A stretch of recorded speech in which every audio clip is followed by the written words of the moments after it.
Good evening and welcome to Lacoste Park in beautiful Tecumseh, Ontario, the site of Great Lakes Summer Collegiate League baseball action here on we-tv.ca. My name is Dominic Papa. I will be your host tonight, filling in for Todd Sheeron. I start the broadcast tonight at the warning track about 320 feet out from home plate. Not a lot of balls come out this way. Hopefully tonight the St. Clair Green Giants can poke a few and score a few runs if they are to get them into play way out here. The Giants playing some very good baseball as of late. Of course, this is the 8th game of their 8-game homestand. They've been very successful during this homestand, going 5-2 overall here at Lacoste Park. The Green Giants are 7-3, so they're playing 700 baseball here in front of the hometown fans. So very important to win your home games, and the Giants obviously are doing that in a very good fashion. Their opponent tonight, of course, are the Muskegon Clippers. This is the second game of a 2-game set. The Green Giants last night took care of business here at home, winning handily 10-2 over the Clippers. So no doubt the Clippers will be looking for some revenge tonight. The Clippers struggling right now in the standings at 8-11. Also, they're sitting in 4th place in a 5-team division in the Northern Division. So they certainly would like to get things turned around in a hurry. Of course, the Green Giants sitting in first place with a 13-6 mark, and 1 game shy now of the halfway mark of the Great Lakes Summer Collegiate League baseball schedule. So that gets you the story here tonight, entering into tonight's ball game. When we come back to Lacoste Park, we'll check in with our play-by-play team. The legendary voice of WeTV Sports, Bill Kelso, will have the call, and he's joined by the doctor of baseball, Mr. John Upham. More baseball action right after these words.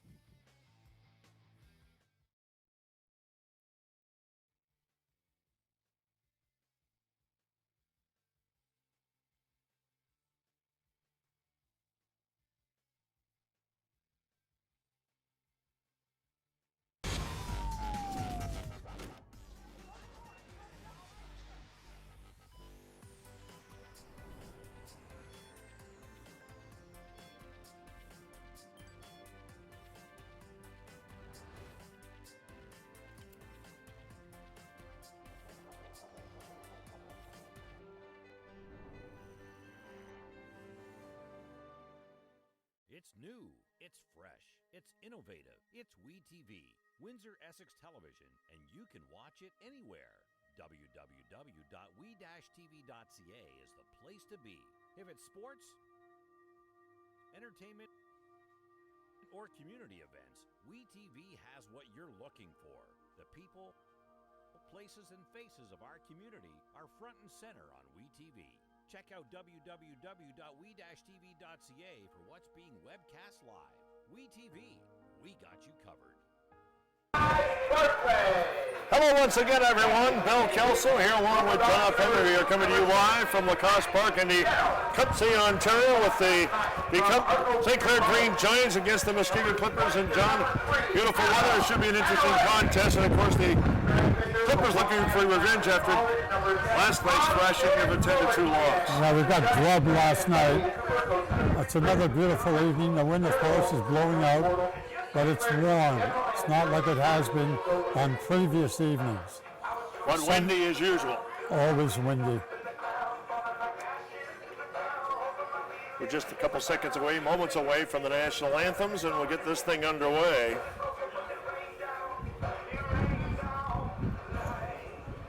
Clippers and the Green Giants. It's time now for our national anthems.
You know, Bill, I heard on radio the other day that according to the rules, the Canadian flag should never be on the same pole as another flag. It should be on a pole of its own. I heard that on CBC radio. Interesting.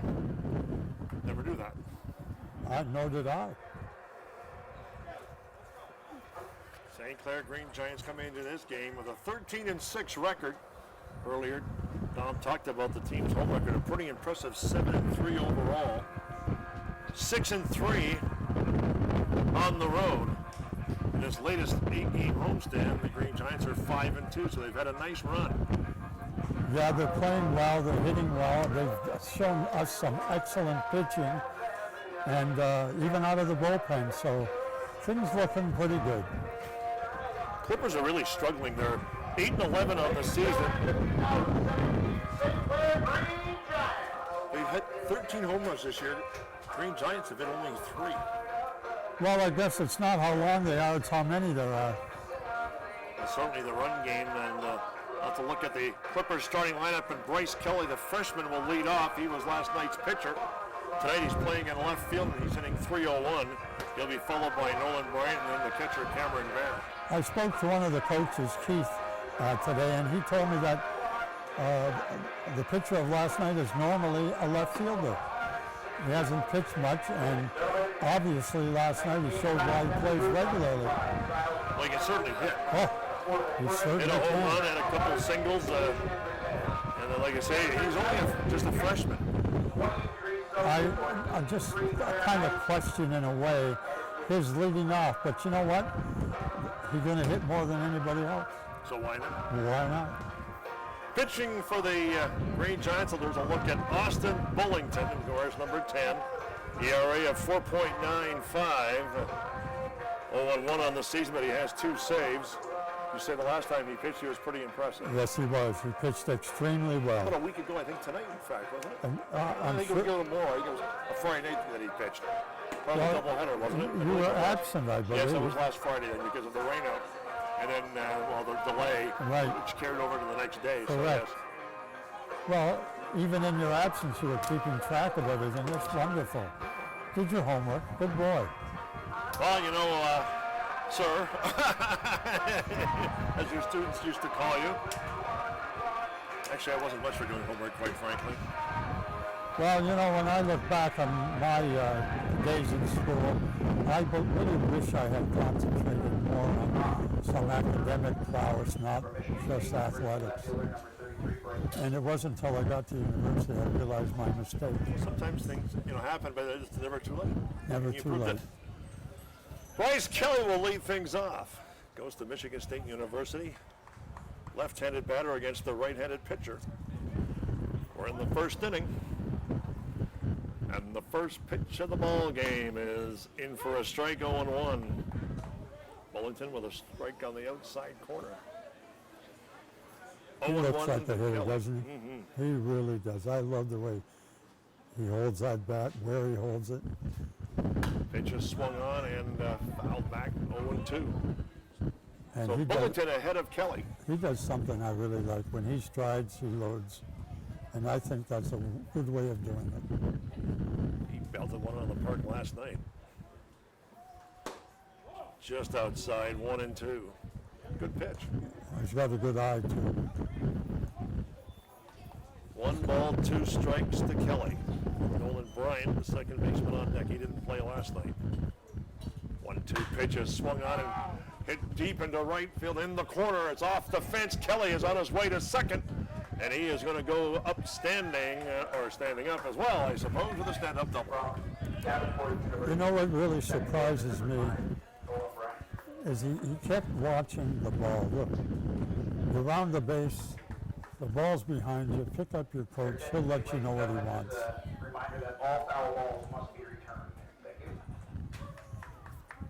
That was retrieved really well by Rollins and got it into the cutoff man in a hurry. We'll bring up Nolan Bryant, who's batting .306 on the season. He's playing second base tonight. Mentioned earlier he did not play last night. Another left-handed batter. Ball is low and inside, 1-0. Bryant's not a big guy. He's only 5'7". I like this kid in the first series. He played second base. I thought he played extremely well. Got a few hits, too.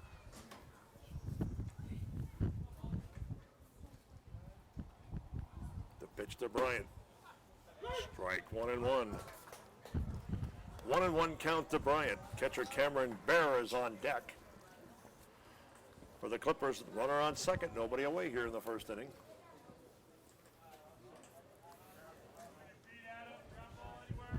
The 1-1 pitch on the way is a base hit to center field. Howie grabs the ball, wasn't charging. Runner will score easily. It's a single to center field, and the Clippers lead early 1-0 here in Lacoste Park.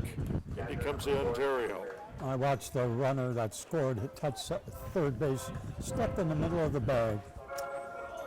Just imagine we're playing and it was a little wet. He could very well have slipped on the top of the bag. Hit the corner and look at the next base. Bring up catcher Cameron Bear, hitting .283 on the season with a runner on first. That's Bryant. 2 hits in the first 2 batters for the Clippers. Pitch is low, 1-0. Well, you know, they had a rough time hitting last night. Perhaps they have their hitting shoes They on had 6 tonight. hits last night. 2 runs, and they were hammered 10-2. And they had chances to score runs. They hit into a couple double plays. Pitch is low, 2-0. 2-0 to Bear. The DH Peter Zimmerman is up next. I spoke to Bear before the game. He told me he was really tired last night. And it looked like he had a rough time behind the plate.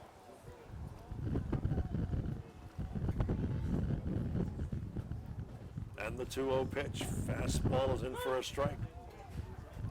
2-1, the count to Bear.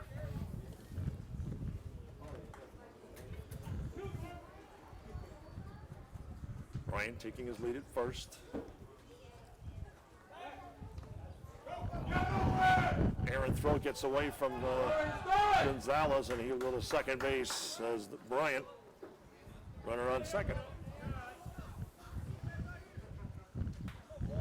Well, throw him to second. So the runner on second with nobody away. Bear looking at a 2-1 count.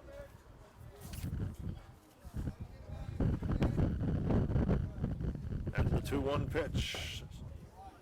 2-2. He didn't take a good swing at that one. Well, he got Looks fooled, I like he think, got by the fooled. Osprey- Got by the fooled on Osprey that pitch. one. Yeah. Look at that, great minds think alike.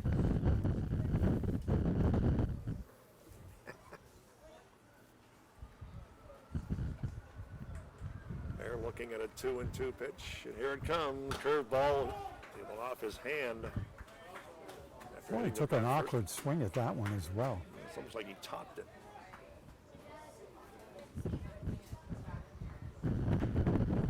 Two and two to Bear.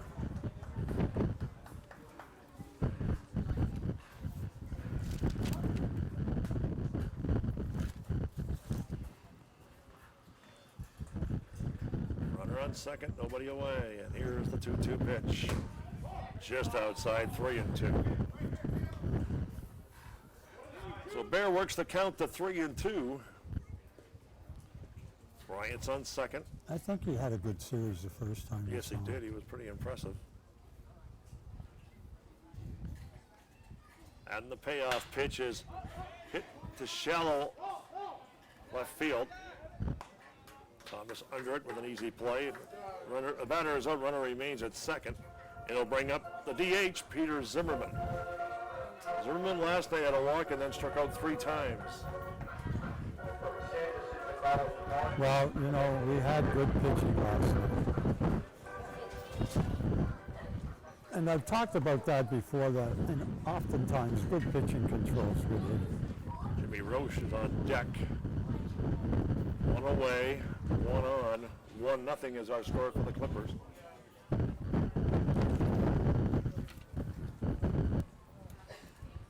Wellington delivers, hit to the third baseman, Duncan. Long throw the first, he gets him. The runner will stay at second.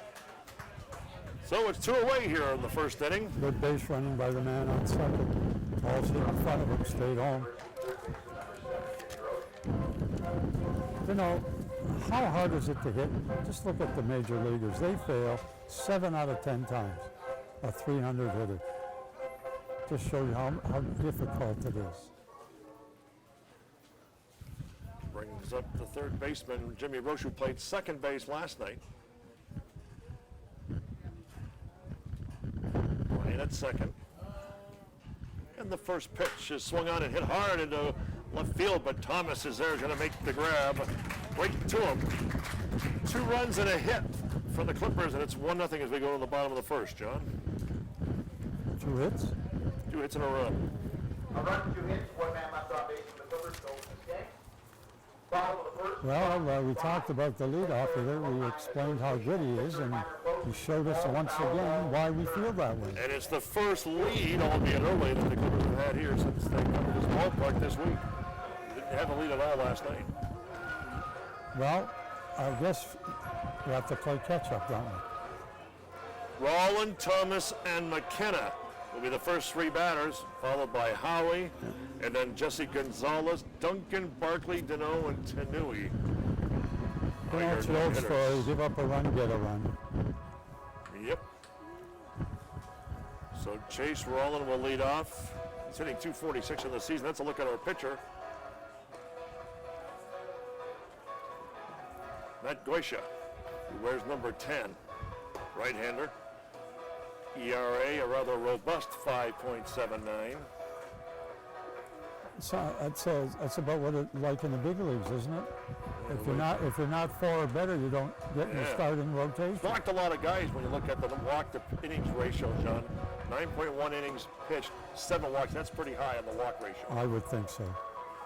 Ideally, if I'm looking at stats, I would say you got to keep it under, say on a 9 inning, under 3. 3 and 2 would be ideal. I believe so. I think that's a good figure. Strikeouts, depending on what kind of pitcher you are, and that really changes from pitcher to pitcher, I think. I would think at a 9-inning guy, anywhere from 4 to 7. What do you think? Yeah, and if you're an overpowering pitcher, you're going to get a lot of strikeouts, and you're probably not going to give up a lot of hits. Mm-hmm. So Roland will lead things off. He goes to Central Michigan University. Greg Maddox wasn't a power pitcher, but he only won 355 games in the big leagues. Roland, the chopper, base hit over top of the third baseman, so a single for Roland. He runs well too, John. University, number 15, Caitlin Thomas. Well, that's a good start. Roland was 1 for 5 last night, so he's 1 for 1 tonight. They'll bring up Jalen Thomas, the big left fielder. Now, they had last night's starting pitcher playing left field. I think he pitched 4 innings last night. Pitch in for a strike, 0-1 to Thomas. I think I mentioned last night my preference would be to play him at first base. But if he's not a first baseman, you've got to play him where he's good. And it's left field. That's right. That's where he plays at State. Mm-hmm. 0-2 the count to Thomas. Send the pitch. Curveball is low in the dirt. Well, that's 3 curveballs in a row. Do 1 they and know 2. something? Thomas might be expecting a fastball right here. Let's see. The 1-2 pitch is a fastball, and it's a ball. 2-2. Looked like a good pitch, too. Well, the pitcher wanted it. You could tell by the look on his face. 2-2 the count to Thomas. Ball is hit into shallow right field, running hard, and he makes the grab. Nice grab by the right fielder. Sun, too. Connor Henderson in the sun on a nice running grab, and there's 1 away. Here in the bottom of the first inning, look at this. Came a long way. Nice play. Bring up McKenna, who's playing short tonight. Started at third, finished at short last night. McKenna was 2 for 3 last night with a couple walks, so he had a good night at the plate and on the field. Runner at first on the pitch, in tight to McKenna, 1-0. I believe he took extra hitting today with Deno.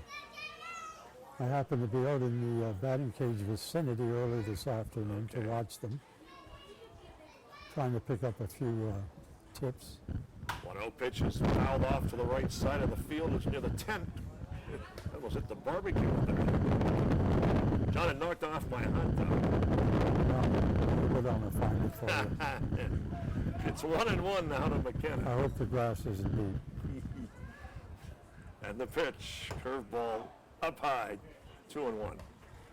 Interesting, the right fielder didn't even move on that foul ball. Normally you jump that way. Normally.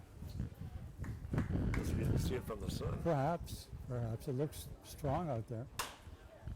Batted foul down the right field line, headed towards or near the Clippers' pen. 2-2 the count on McKenna with Nick Howie on deck. 1-0 is our score in favor of the Clippers here in the bottom of the first inning. Glad you're along here on WeTV. Bill Kelso and John Upham bringing you all the action. As much as there is.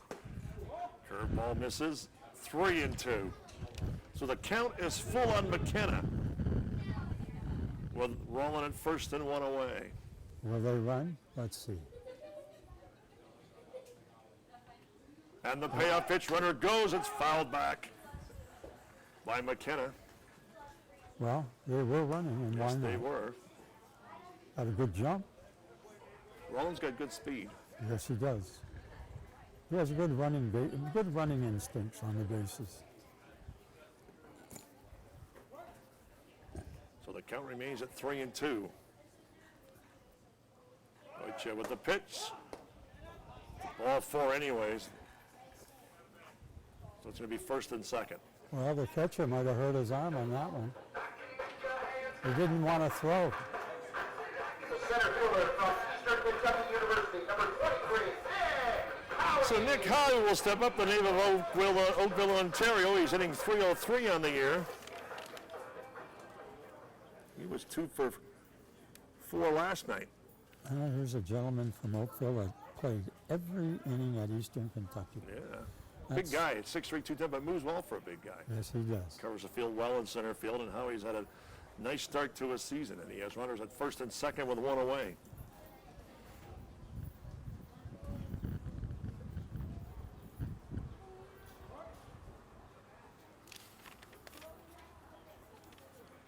Matt Goitia. And the pitch is a curveball in for a strike. Very nice curveball. 0-1, the count on Howie. First baseman Jesse Gonzalez is on deck for the Green Giants. We have 1 away at first and second. Giants are threatening. Here's the fastball that's fouled back by Howie. 0-2 the count. Goitia is ahead of Big Howie. Wind is picked up here at the ballpark. Bit. Still sunny and warm.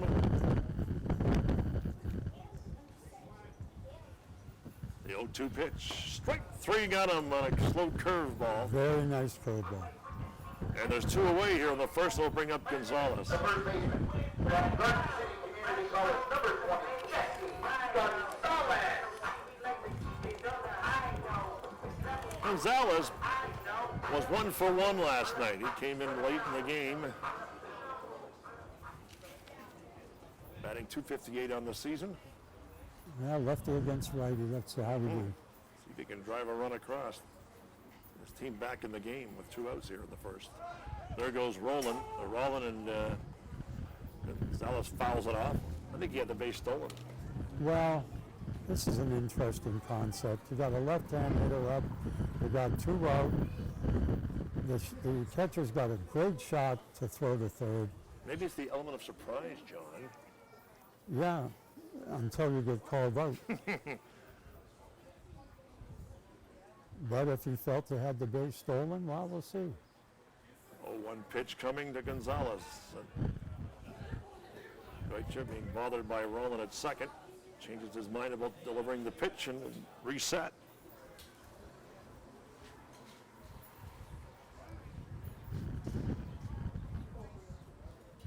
Oh, well, he's doing it I know again. Dave has a sign. If you think you can steal, he has you going. But it's up to you. But you got to be sure. You got to get a great jump. And like I say, the situation is not good. The left-hand hitter, catcher's got a clear shot to throw to third.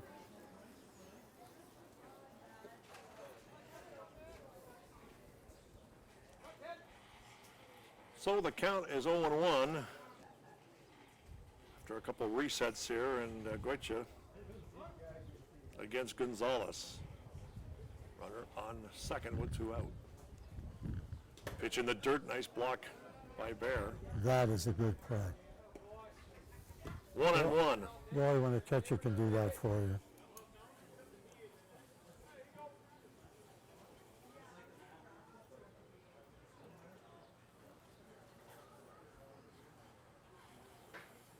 One pitch is swung on and hit by Gonzalez. Left fielder will make the play, and that is the inning. So no runs and a hit for the Green Giants in their first inning. Score at the end of 1-0 for the Muskegon Clippers. We'll be back with more action right after these words.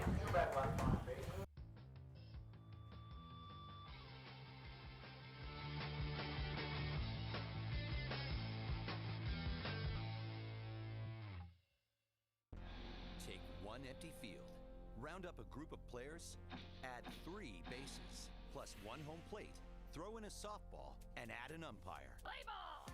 It's not hard to get a game of softball going, and to keep it going from the time you're 4 till you're 84.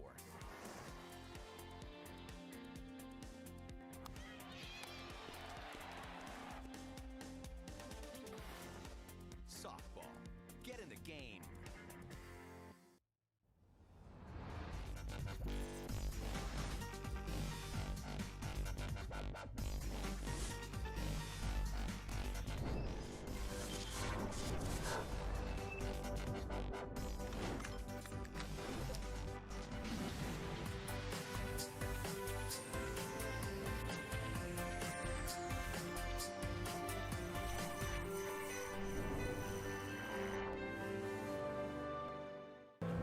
Well, we are back here at Lacoste Park in Tecumseh, Ontario, Canada. Bill Kelso along with John Upham bringing you St. Clair Green Giants baseball. We're ready to start the top half of the second inning.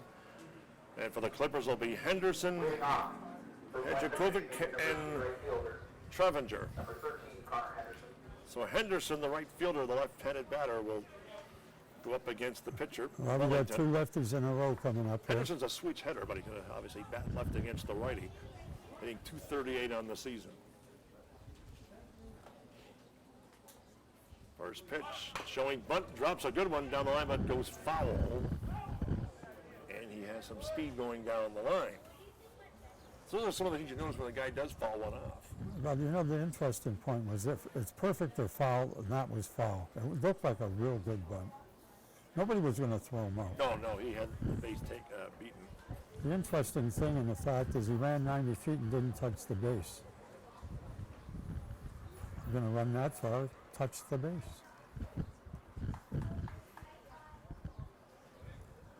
Just imagine it rolled back there and the guy picked it up and threw it there. Strike 2, 0-2 the count now on Henderson.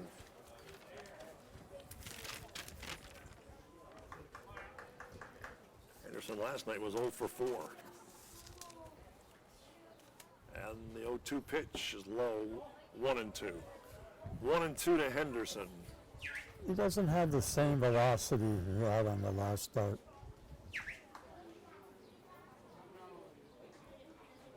The 1-2 pitch. It hit him. It nicked him. Yeah. A hit batsman, Henderson.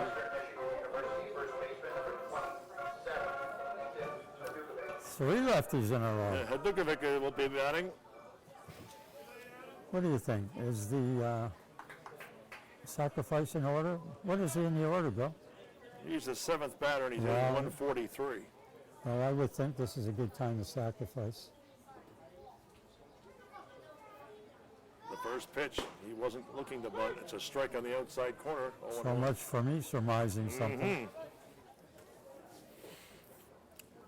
My turn next time. Well, I hope you're better than I was this time.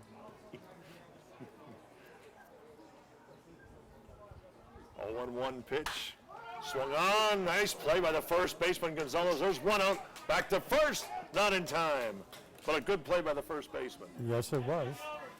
Gonzalez got it over to the shortstop, but he couldn't get it back to first in time. So we'll bring up Tyler Trovinger. See, the interesting part of that play was he was inside of first base. He threw to the outside of the second base bag. That throw should have been to the inside of the bag. He threw over the runner, and I think that's why they may not have got the double play. Because it didn't miss by a lot, but you're right. Just enough. Jakovic is on first. See, that's where the communication comes in. Should have heard somebody yelling inside. That's not that hard, really. You don't know what it means. That's if right. you don't practice it, though, you don't do it. 0-1 the count on Trovinger.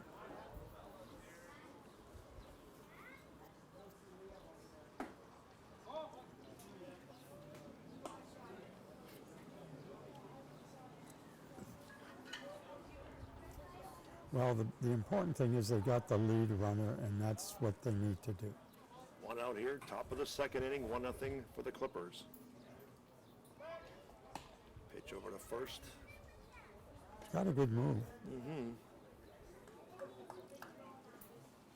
Of course, the last time he threw over, the guy went to second on a bad throw, which can happen. And the pitch. Got him. Strike two. 2 strikes, 1 ball on Trovinger. Well, that was an attempt at a bunt for a base hit.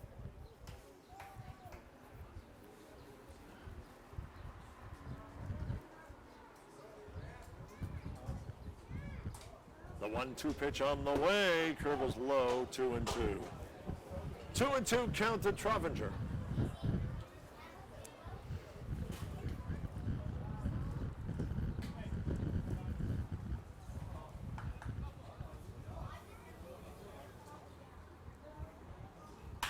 Pitch is swung on and hit pretty deep into left field. Jalen Thomas on the track is going to make the catch. Runner will retreat back to first base, 2 away, and we'll bring up the center fielder, Luke. Well, he did it again. He ran to the fence, turned around and caught it, which is what he's supposed to do. Lalumia. I was given vocal lessons in the before the game to pronounce his name there. So from vocal calisthenics. Yeah. It's like Mamma Mia, you go Lalumia. Ah. So that's how I was sort of encouraged how to learn that one. Well, very good at linguistics, Bill. I'm glad Vocal that gymnastics. I'm glad that I'm here with you and absorbing all that information. Stick around, you might learn something. Well, I got a few innings. That's true. We're here for a while. That's a strike. 0-2 now the count on Lalumia. Well, if we're not here for a good time, we're here for a long time. Let's make it a good time. A little bit, yeah. Enough of that long time thing, I think. We don't need that. No. And the 0-2 pitch. Got him. Strike 3. Cop looking. No runs, no hits, and no errors. And we go to the bottom of the second. 1-0 Clippers. And the 1-0 lead, John. Walked out of the box. Knew he was struck out. Good pitch. Well, you know, the old story is you got 2 strikes, you got to protect. You can't take a pitch that close. Well, if you want to advertise with WeTV and you want your commercial seen during the Green Giants broadcast, or would you like to have your logo seen next to the stats of the game, you can email us at sales@we-tv.ca, and for further information, they'll be happy to get back to you. I guess we get set to start the bottom half of the second inning, and the Clippers with a 1-0 lead with a run in the first inning. They had the 2 first hits of the ball game.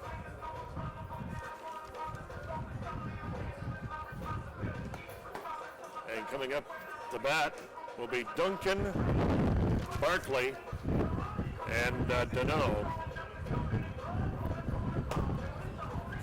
For the Green Giants, that's the 6-7-8 Barkley the DH tonight? Barkley's the DH tonight. He had a fine game last night at catcher. So Deneau is catching. That's interesting. 2 catchers in the game. Let's hope somebody doesn't get hurt.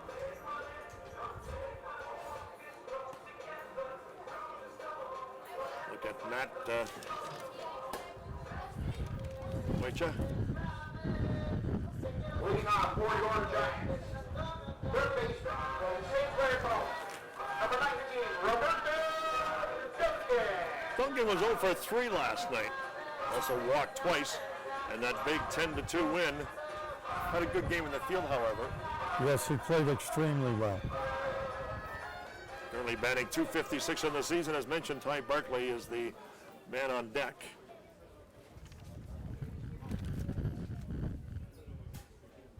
Curveball in for a strike, 0-1. 0-1 the count on Duncan. And the pitch. Another curveball.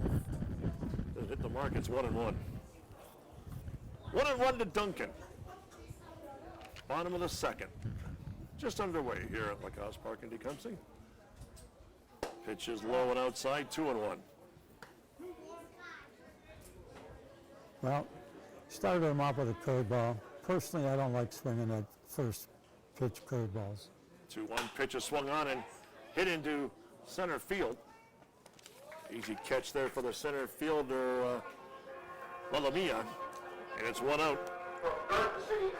here in the second inning. He'll bring up the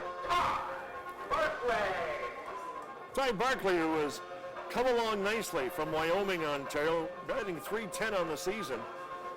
And he was 3 for 5 last night, John, aside from the fine defensive game that he displayed. But he's getting a rest, he's DHing. Yes. That's a pretty good move, I think, in my opinion. Hot bat, keep him in the lineup. He did a great job behind the plate last night.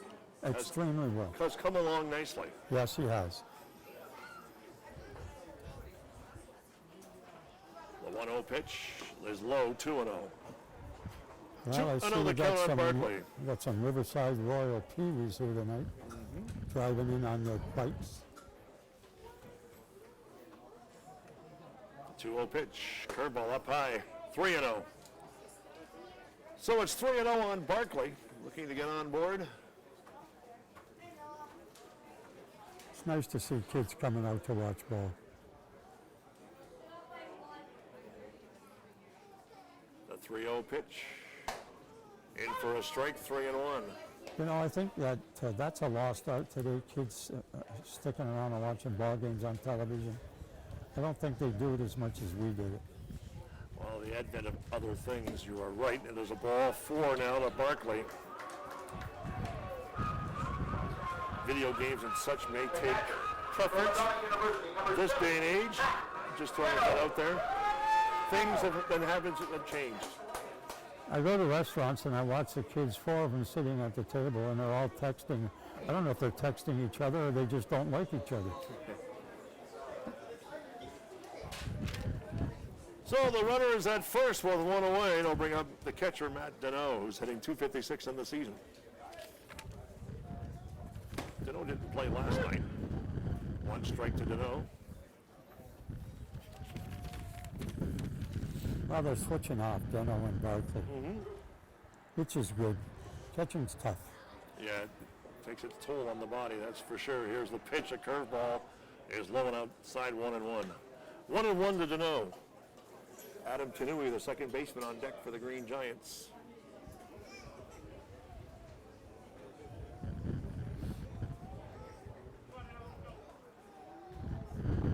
And the pitch goes the runner right by the third baseman. Got it right underneath his glove into left field. It's going to be first and second. Well, that took a big hop. Not much a fielder can do on that play. There it is. That was a shot, that's for sure. They'll bring up the second baseman, Tanui.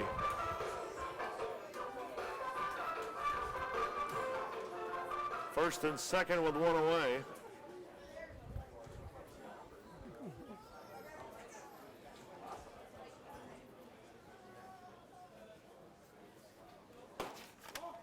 I would be interested John, they're in calling seeing. that an error, actually. They called it an error? Call that an error. Oh, come on. I think they have.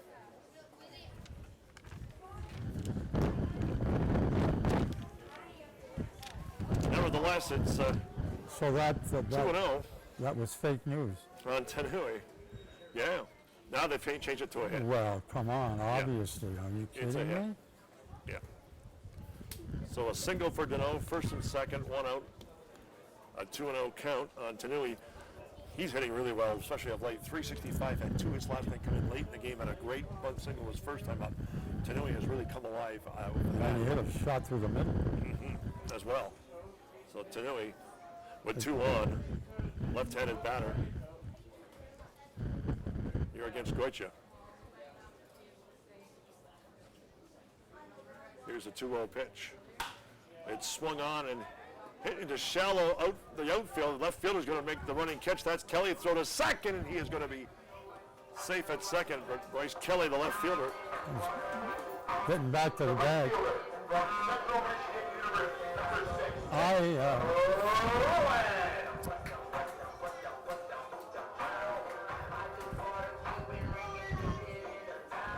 I was going to say, watch the left fielder. He cannot throw the ball.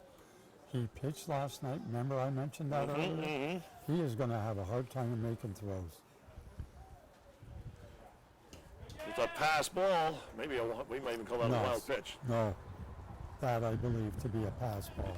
Yeah, runners out at second and third, and a ball 1 count to the leadoff man, Chase Rowland, who singled his first time up. So it's second and third with 2 out. You got to block that ball. You got to drop down. You can't try and catch it. Drop down and block it. The 1-0 pitch, fouled off and behind us. 1-1 the count to Rowland. Well, he'd like to punch at least one of these guys across. That's on base for the Green Giants. Get this team back in it here in the second.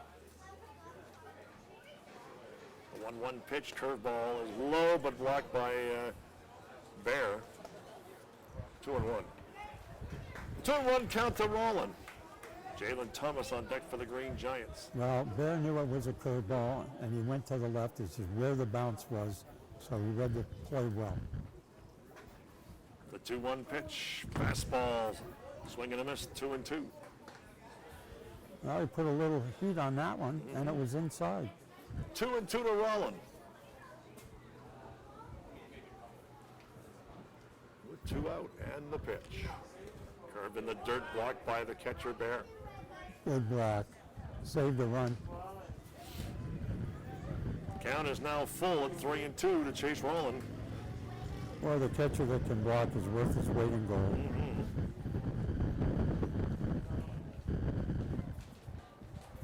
3-2 pitch, curveball swung on deep at third as the third baseman. Long throw to first, and he is out.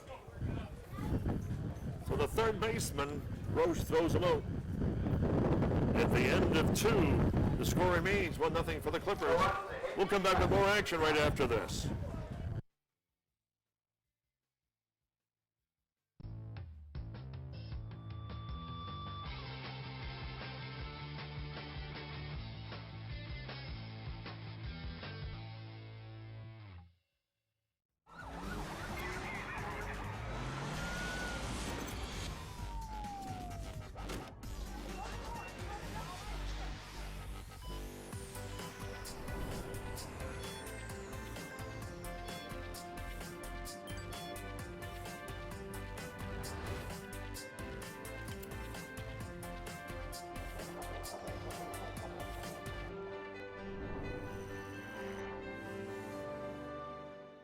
It's new, it's fresh, it's innovative, it's WeTV, Windsor Essex Television, and you can watch it anywhere. www.we-tv.ca is the place to be. If it's sports, entertainment, or community events, WeTV has what you're looking for. The people, places, and faces of our community are front and center on WeTV. Check out www.we-tv.ca for what's being webcast live. WeTV, we got you covered. We are back here at Lacoste Park, here in Tecumseh, Ontario. Bill Kelso, along with Jonathan on WeTV with St. Clair Green Giants baseball, and we get set to start the top of the third inning with the Giants trailing 1-0. Clippers got the run in the first inning on a double and then a single by Bryant to knock in Kelly. And the first batter here in the third inning will be the aforementioned Bryce Kelly, who had a double his first time up. Well, 3 hits last night, a hit tonight. It's a pretty good day, or days, excuse me. So Kelly, as we get set to start the top of the third, Austin Billington, pitch in for a strike 0-1 on Kelly. Surprised to see him fishing after that pitch. And the pitch. Outside 1-1. 1-1 to Bryce Kelly. This guy hits the ball well and he can hit it out of here. Here's the 1-1. Just missed. 2-1. Well, they're pitching him away. Not a bad idea. He's a dangerous hitter, John. Yes, he is. That's why I can't believe the first baseman is playing in that close. That's amazing. Here's the 2-1 pitch. Fastball up high, 3-1. 3-1 count to Kelly. Top of the third, 1-0 is our score. Clippers lead. On a much warmer night here in Tecumseh. Fastball is swung on to the first baseman. Nice scoop, too. Nice play. Gonzalez makes the play by himself. One away here in the top of the third, and they'll bring up the second baseman, Olin Bryan, who has a single and an RBI, the driving the game's lone run thus far. Again, Bryan didn't play last night. Look at this on the replay. Made a nice play. That wasn't really hit that hard. But it did do the bounce, and they had to do a little scoop. But you know, that's the amazing thing. Ground balls do take bounces. Well, what you at least expect. That's right. That's what happened to third baseman. For them, they took the bat off, and you wanted to give him an error. Initially. Clearly a base hit. And the pitch to Bryant, up high 2-0. This is the kid I like. He swings the bat well. Yeah, didn't play last night. No, we didn't. But he's batting .306 in the season, which might be a little more reflective of your opinion. And the 2-0 pitch. In for a strike. 2-1. Not a big guy. He's only 5'7", 165. He plays big, though. That's what I like. Strike 2. 2-2. Well, I always say it's not the size of the dog, it's the heart of the dog. That's it.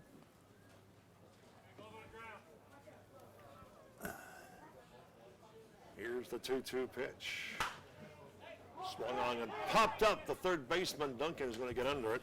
Makes the play. 2 away here in the top of the third. Well, isn't the old adage that dynamite comes in small packages? Something of that nature. Oh, yeah. Catcher Cameron Bear will step up. He flew up to left his first time up. John, we used to have a beagle back a number of years ago. This is going back probably, maybe 10 years ago, maybe even a little longer. Remember the veterinarian said your dog has got the heart of a shepherd. It was an unbelievable dog. I saw one time they had to have a shot right in the eyebrow. The dog didn't flinch. It was unbelievable. The vet just looked at myself and my brother at the time. We just looked at each other and he said, yeah. You're right. It was just unbelievable. Tough as nails. Or tough as needles. Yeah, good point. There's a pitch in for a strike. Should say it was a ball. It's 1-1. 1-1 a Bear.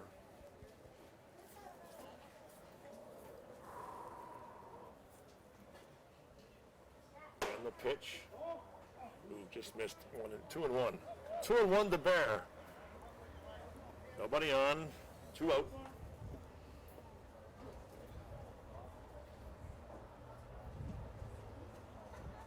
And the 2-1 pitch. Swing and a miss. 2-2. He's got a noisy bat. Moving around a lot. 2-2 to Cameron Bear. I like the noisy bat where you hear crack. Here's the 2-2. Up high and outside. 3-2. 3-2 on Bear.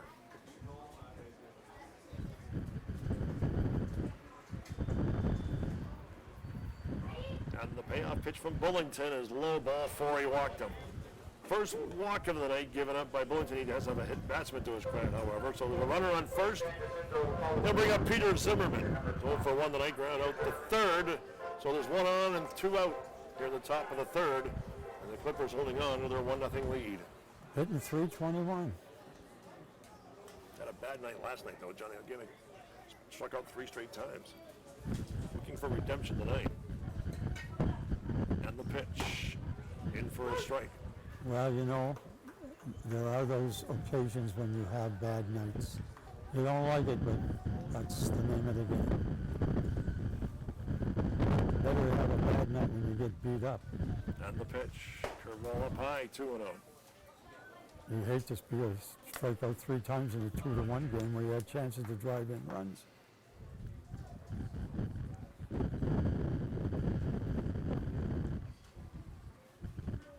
The 1-1 pitch. Curveball is hit to the shortstop. McKenna quick flip the second to Tanui to put out. Fielder's choice, and that's the end of this. Actually, we're going to the bottom half of the 3rd inning.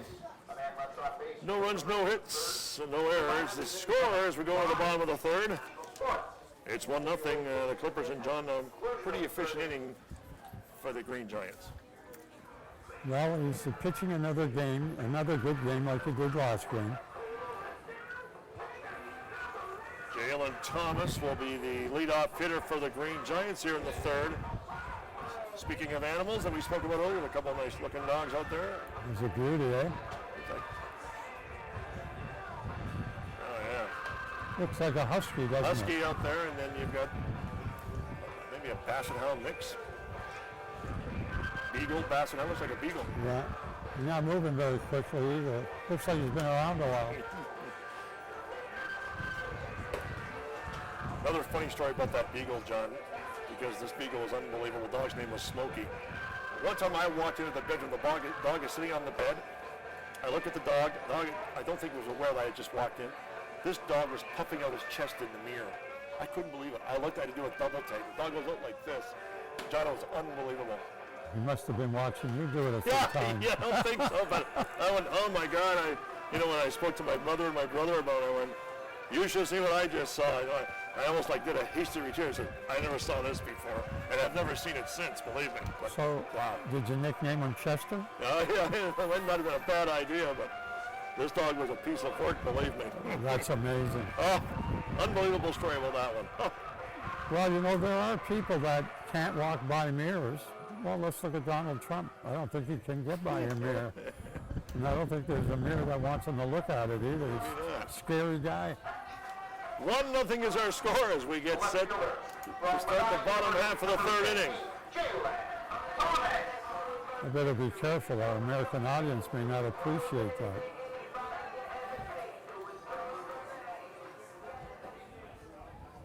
Green Giants trail 1-0 here in the 3rd. Curveball, good pitch. Swing and a miss, 0-1.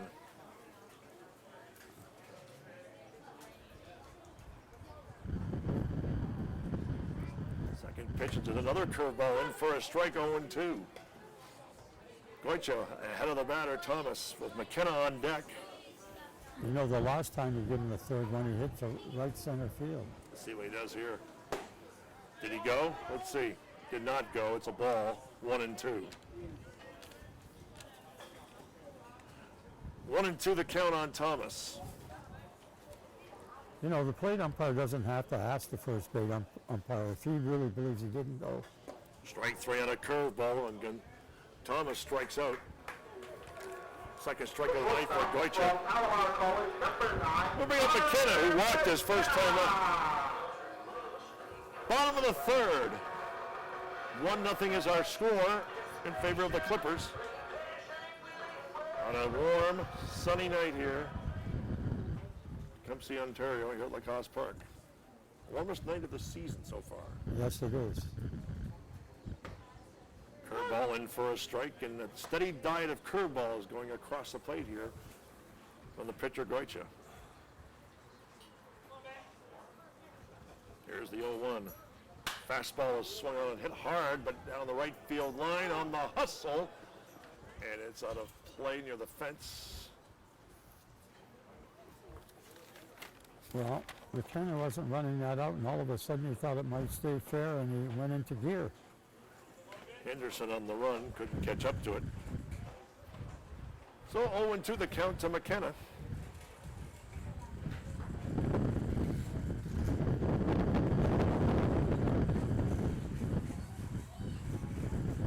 And the 0-2 pitch. Swung on and hit into right field near the track, and grabbing it is Henderson, 2 away here on the bottom of the that third. ball well. Yes, he did. Started to carry a bit. He'll bring up the center fielder, Nick Howie. Howie struck out his first time up in the first inning. 2 away here in the third. 1-0 is our score. Nice to have you along here on WeTV, wherever you are viewing, whether it's on your tablet, on your phone, on your computer. That's what I was wondering. How far can we get these telecasts? Worldwide, John. It's on the internet. Oh, is that where it is? Mm-hmm. They can get this game in Panama and on Honolulu, too. Oh. You got a computer or a phone, you can get it.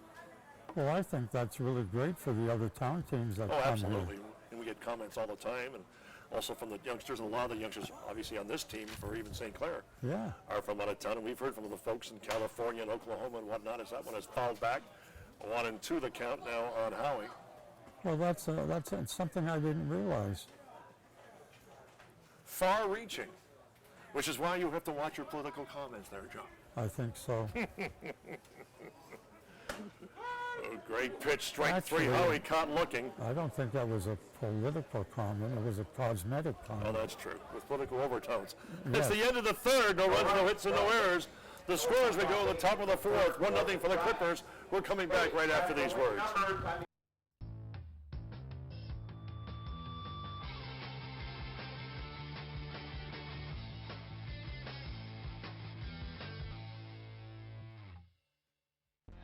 Take one empty field, round up a group of players, add 3 bases, plus 1 home plate, throw in a softball, and add an umpire. Play ball! It's not hard to get a game of softball going, and to keep it going from the time you're 4 till you're 84.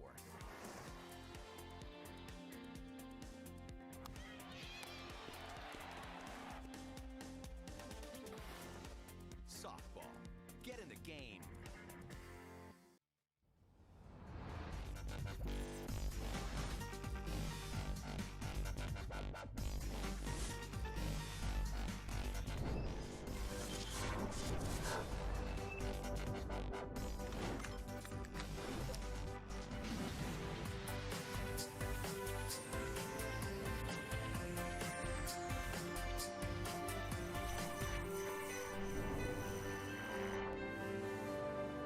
Amen. We are back here to start the top of the fourth inning. Bill Kelso along with John Upheim here at Lacoste Park in Tecumseh, Ontario. And Bullington will be pitching to Jimmy Roach, Connor Henderson, and Ethan Hadjikovic here in the top of the fourth. 1-0 is our score if you've just joined us. Great day at the ballpark. Weather is beautiful.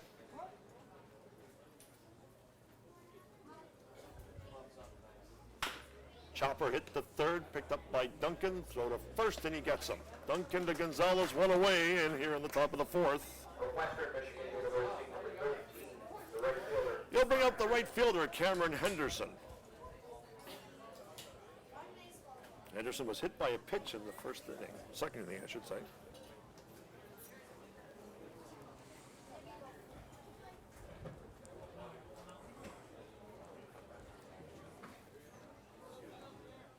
One out, nobody on, top of the fourth.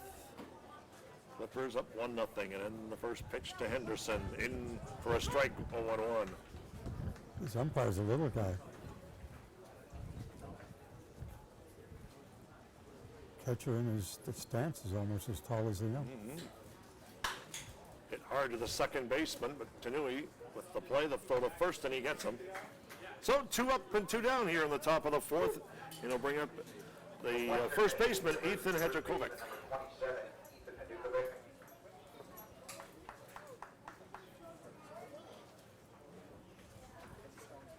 Ethan Hadjikovic. This is the interesting part, is getting strikes and getting outs.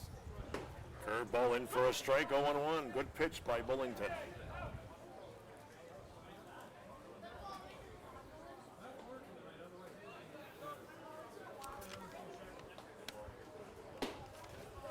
Pitch is low, 1-1. 1-1 the count. Dukovic. Djukovic, that's interesting.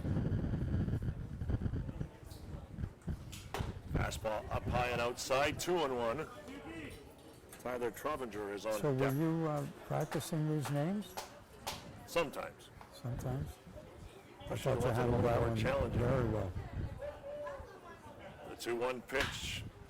Hit hard to the second baseman, Tanui with the play. They'll throw the first, and he gets him, and the Clippers are retired 1-2-3, and the score as we go the bottom half of the fourth on a quick inning. 1-0 for the Clippers. Yeah, those are the kind of innings the defense likes, and so does the pitcher and catcher. And the manager, of course. So the fourth inning. Well, if you want to advertise with We TV and you want your commercial seen during the Green Giants broadcast, wish to have your logo seen next to the stats of the game, you can email us at sales@we-tv.ca for more information, and they'll be more than happy to get back in touch with you. There's the panoramic view of the ballpark, John Upham. What do you think of that word? It's a beautiful ballpark. Nice background. Lights aren't on yet.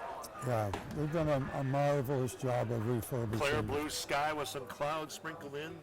Excellent.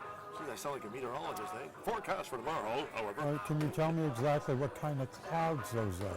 They appear to be maybe cumulus clouds. Yes, they're not stratus, cumulus. Yes. They're definitely not nimbus. No. We've been seeing a number of those. Mm-hmm.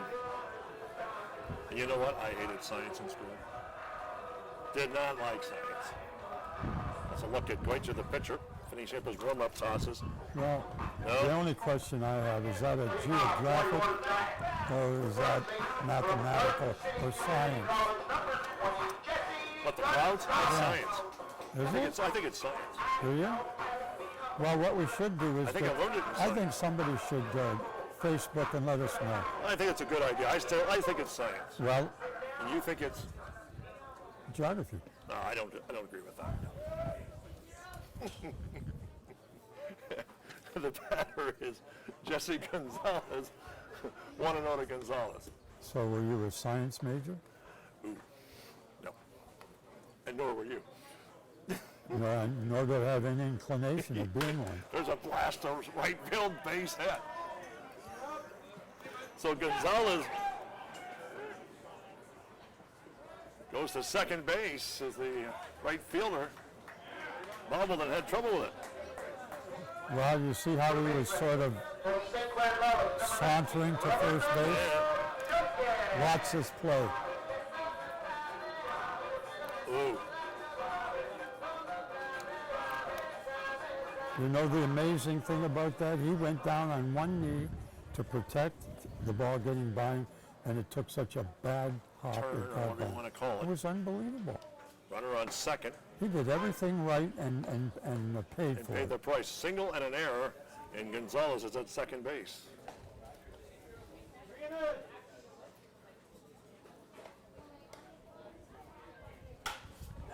Ripped to right field, base hit. Let's see, is the runner going to score? No, he's going to hold at third. And it's a good thing he did. So a base hit by Duncan. It's first and third with nobody away. From Garden City Community College, the designated hitter One number thing we can 5. say about the right fielder, John, is on that previous play, there's a look at the sharp hit, but on the previous play, Henderson did not lose it in the scientific clouds. No, not at all. Well, this is, you're challenging me here, Bill, and I don't know how to respond. It's first and third And that's unusual. with nobody away. Giants curveball in for a strike, 0-1. The only people away are the people that aren't at the ballpark. Nice little crowd tonight. Yes. People have settled in. Pretty good ball game here. Pitch is low, 1-1. First and third, nobody out. Barkley here at the dish. Deneau and Tanui are the next scheduled batters. Barkley walked his first time up in the second inning.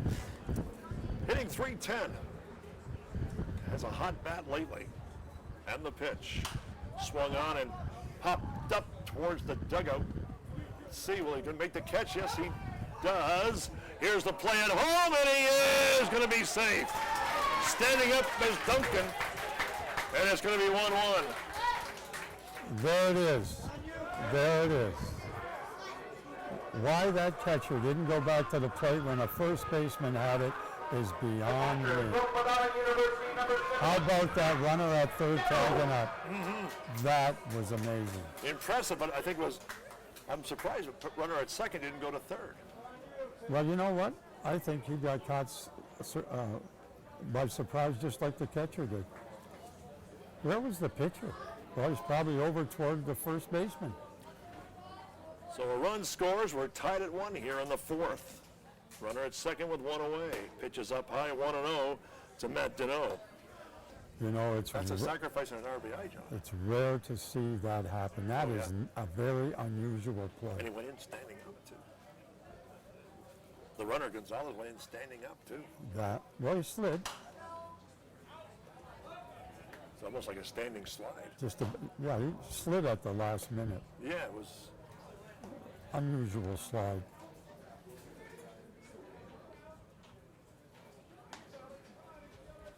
1-1 count to Deneau with a runner here at second base. That's Duncan. Up high, 2-1. So the Giants back in this one at 1-1 in the fourth inning.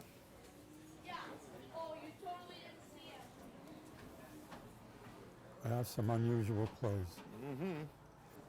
The pitch to Duncan. Rather Deneau. Shallow fly ball. Center fielder will make the play. Lalamiya makes the play in center field. Runner did not advance. So it's 2-0 with a runner on at second. You know, that runner tagging up at third, that's a play Cooper would have made when he was playing.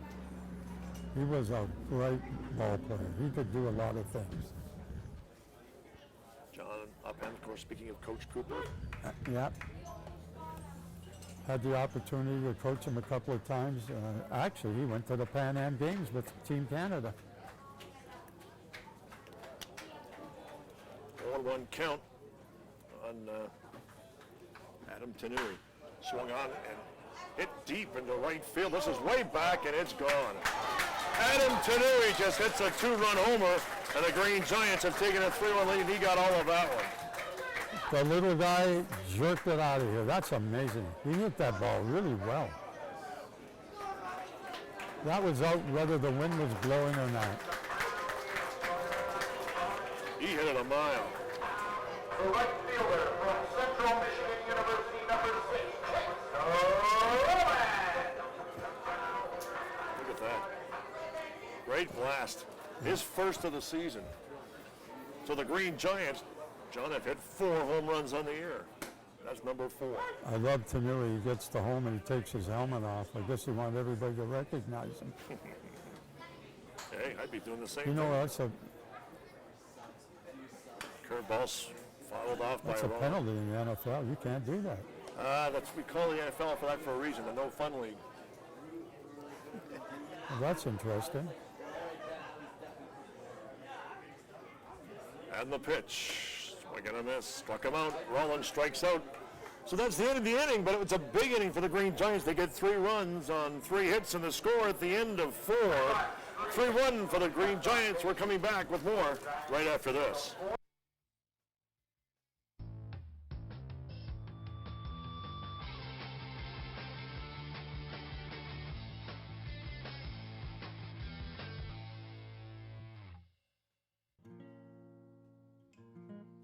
This is how I feel. This is how I look. Inside and out. It's not me. I know I'm better. I gotta listen to my body. I need to act. I want to live again. I gotta change my attitude. to change.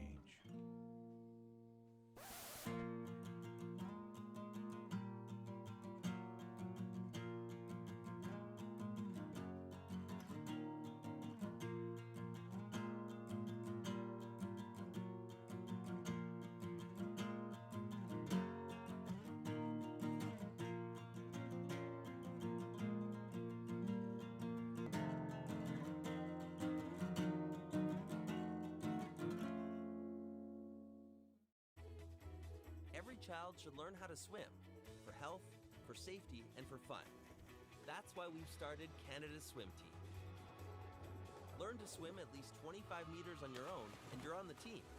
Canada's Swim Team. It's that easy. Help make us the world's largest swim team by adding your name at getswimming.ca. Ask your parents first. Swimming, the only sport that can save your life. Is, I think, pretty neat. We get set to start the top of the 5th inning. Score is now 3-1 after the 3-run explosion by the Giants in the bottom of the 4th. And the batter will be Tyler Trotman, who was from Muskegon. I thought it was a little uprising, not necessarily an explosion. Okay, a mini explosion. How's that? All right. We can compromise. You're a blast. Oof, from the past. Yes. 0-1 the count to Trovinger, native of Muskegon.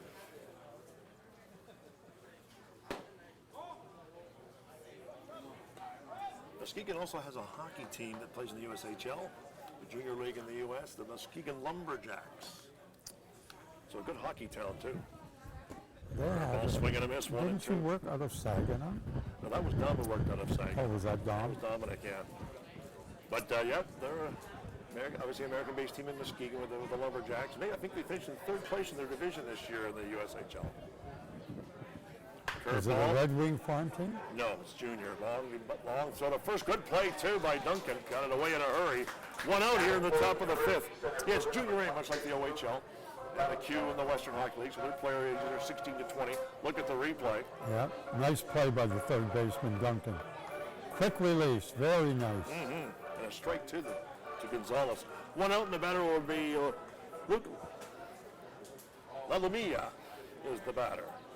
Struck out his first time up.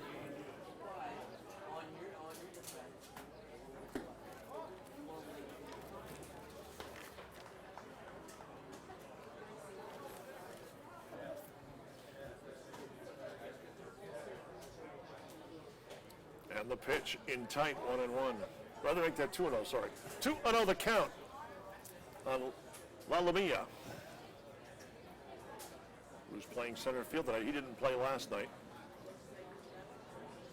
And the 2-0 pitch. Foul tip. 2-1. Another reason why I mentioned the name John about Muskegon and their hockey, they have a player, or had a player, 16-year-old Russian, 16-year-old to play from Europe in the USHL, the OHL, and the other leagues. It's got to be 17 and older. Drafted first by the Barrie Colts in the OHL. He'll be playing for Barrie this year. It's a Russian forward, Svechnikov, a tremendous player. Good. Muskegon had a tremendous player. 16-year-old had 29 goals, 29 assists for a 16-year-old. Wow. So the fans there, I'm sure, enjoyed his efforts. 2-2 the count. He will be a top 3 draft pick in the NHL draft in 2018, is my prediction. You know, there's a lot of talent out there, bro. But you know what? For every one of those kids, how many kids don't make it? Ball up There's high. the hard part. Well, it's a small percentage. Well, I was Very small. going to talk to you about the Little League World Series. I don't know if I mentioned that previously, but I will in a moment. 3-2 pitch coming. Strike 3, got him. LaLumia strikes out his second time of the night. 2 outs here in the 5th. They'll bring up Bryce Kelly, who is 1 for 2. Double his first time up and scored. Idea scored the only run for the Clippers. Things moving along nicely here at the ballpark. Yes. First pitch to Kelly. Lays it down foul. Very versatile. Yes, he can run well too, and he's a decent-sized guy. Kelly at 6'2", 200. Moves well for a big man. Let's see how he does here. And the 0-1 pitch. Curveball in for a strike. Nice pitch there by Bullington. That was a great pitch. It just shows you how important it is to change speeds. And location. Here's the pitch. Fastball just outside. 1-2. Kelly has a good eye. Yeah.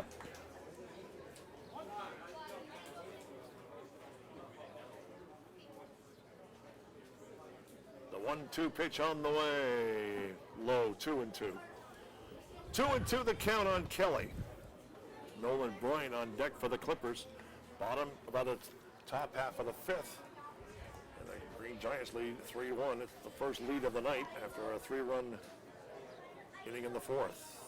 The 2-2 pitch swung on and hit hard into right field. It's back, but making the catch is Roland. And that ends the top half of the fifth inning. 3 up and 3 down. No runs and no hits and no errors. And we come to the bottom of the fifth. Our score, Green Giants lead 3-1. John? That kid is not an easy out. That ball was hit hard. I was about to tell you about the Little League World Series. You know how long it's been going and how many teams played in it. And they're from around the world now. Of all the years they played it, of all the players who've been in it, only 35 made it to the big leagues. Oh, wow, really? And the interesting one is 3 of them are on one team.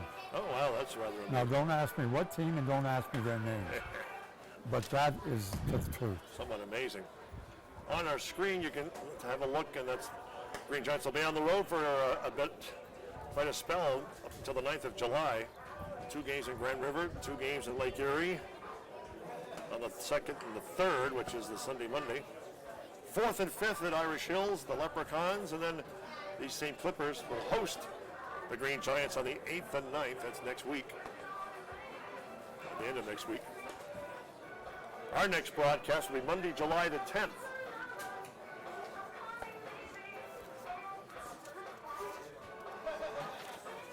That's a ways away. Against the Grand River Loggers. I better get my GPS so I can get back to the ballpark after the layoff. John, yes, it's right in the layoff. Righteous still warming up. Last warm-up pitch for the Clippers. He'll face Thomas, McKenna, and Howie here in the fifth. Thomas has had a hard time with the curveball tonight. Thomas 0 for 2, flew right and struck out. As mentioned, McKenna and Howie are the other batters. Here in the Clipper, or the Giants' fifth inning. 3-1 is our score.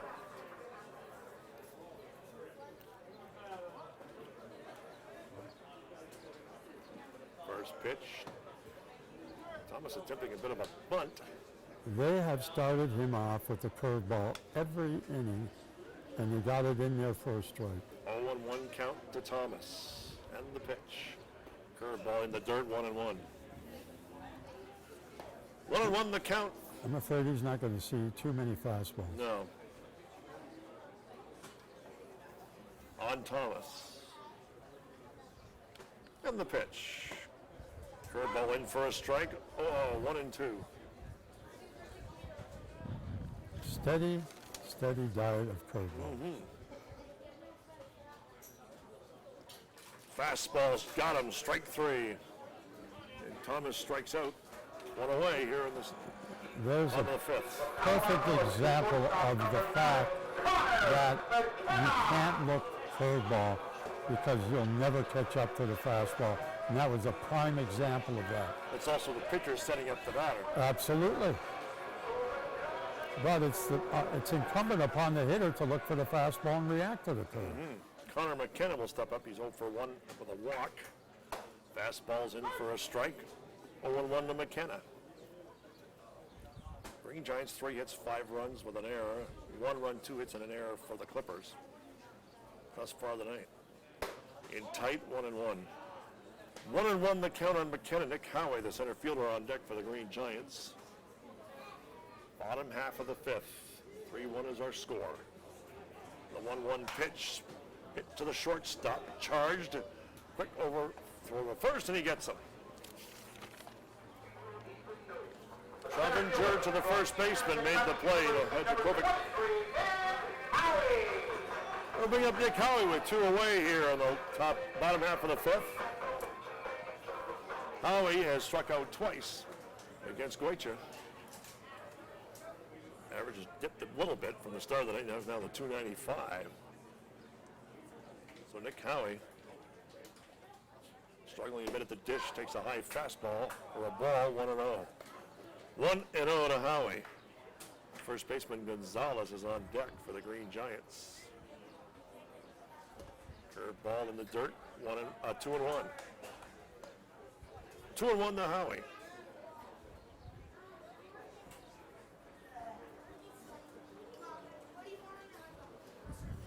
I see a lot of coaches here tonight from organizations. I would love to be the fly on the shoulder to listen to what they have to say about what they're watching.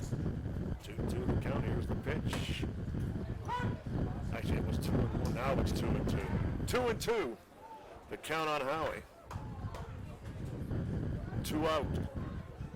Bottom of the 5th. Here's the 2-2 pitch. It's popped up behind us.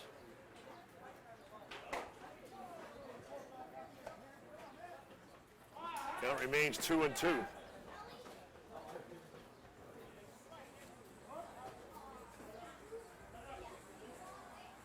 Goitia with a 2-2 pitch. Up high and inside, 3-2. 3-2 count to Howie. Gonzalez waiting on deck if Howie can get aboard. And the payoff pitch. Curveball is bounced foul. Count remains 3-2.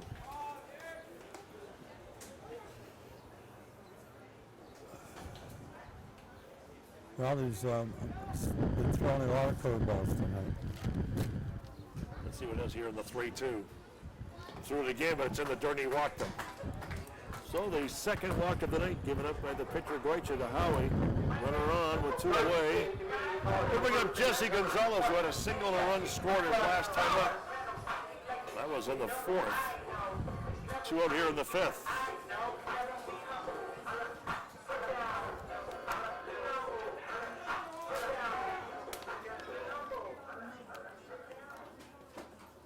One on, 2 out. Gonzalez batting .266 on the season. Pitch in for a strike, 0-1. You know, a lot of times in that 3-1 situation, you throw the curveball. Now it goes 3-2. Hitter's looking fastball. If you're going to throw a 3-1, throw 3-2 the curveball. Curveball in for a strike again, 0-2. 0-2 to Gonzalez with the runner at first, and Goitia up on the count. On Gonzalez, Roberto Duncan now on deck. Runner goes, fouled back by Gonzalez. You know, as Howie took off. If you're a pitcher who can throw a changeup for strikes, you're 2-0. What's the hitter looking for? Looking for the fastball. If you can throw the changeup for a strike, it's a great pitch. Here's the 0-2 pitch in the dirt, blocked by Bear. It's 1-2 now to Gonzalez.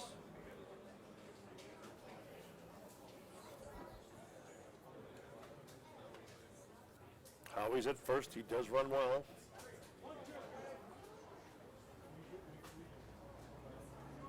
And the 1-2 pitch is on the move. It's foul down the right field line, not by much, but just had it fouled. Got a good rip on it, too. You know, with Howie's speed, that that ball that was maybe 5, 6, 7 feet away from the catcher, the way he runs, if he had been breaking a little more to side, I think he could have got to second base.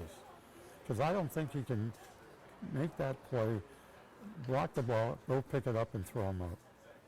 That's why I like to see runners go on that pitch. Especially if you can run. Oh, yes. 1-2 count to Gonzalez. And the pitch went right off the mask of Bear. It's still 1-2. Gonzalez hanging in tough. You know, anything you can do to put yourself in scoring position is going to make Cooper happy. Bottom of the 5th, 3-1 is our score. 2 out, 1 on.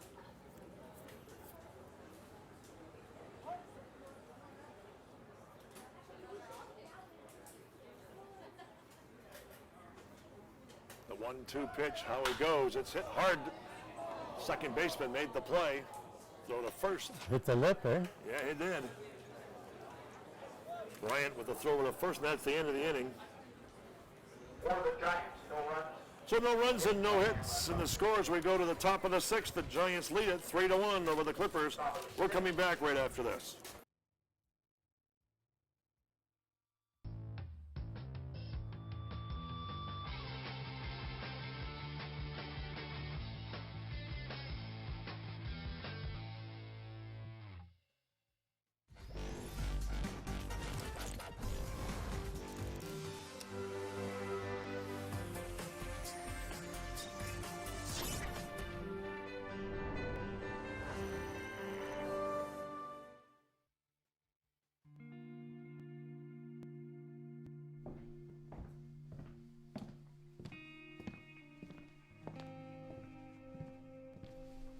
It's the feeling you get when it all rushes back.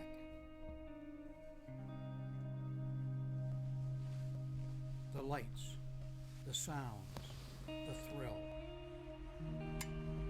This memory has been earned and preserved for a lifetime.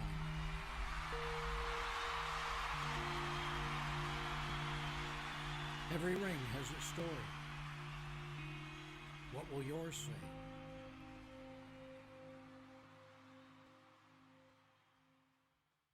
I can't help it. Well, we get set to start the top of the sixth. Second baseman, number 5, Nolan Bryant.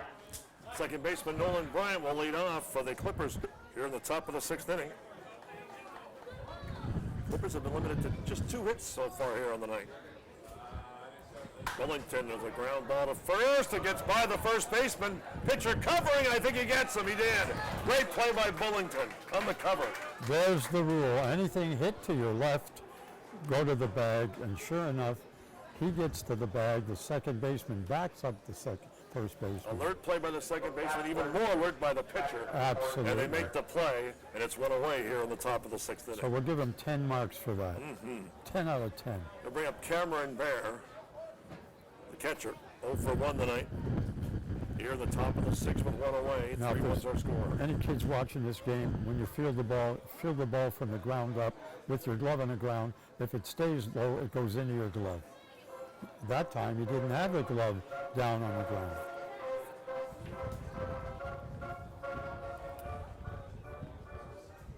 Bullington here in the sixth. First pitch to Bear. Shot towards the first baseman. This time he's going to play it by himself. And there's 2 away here on the top of the sixth. It'll bring up Zimmerman. It's plays like that that indicates to you that there are a lot of situations where pitchers help themselves. And that's a classic example. Well, in pitching fielding practice, they work on that. They work on comebackers, step and throw. Pitches low to Zimmerman, 1-0. They work on comebackers, turn 2. They work on first baseman flipping them cover first. There's a lot of situations pitchers have to work on. 0-1 pitch, swung foul. If you think about it, and a lot of people don't, a lot of pitchers have to know how to do a lot of things to help the team and themselves. 0-2 count now to Zimmerman is low, 1-2. Jimmy Roche is on deck for the Clippers. Should Zimmerman get on. Here's the 1-2 pitch to Zimmerman.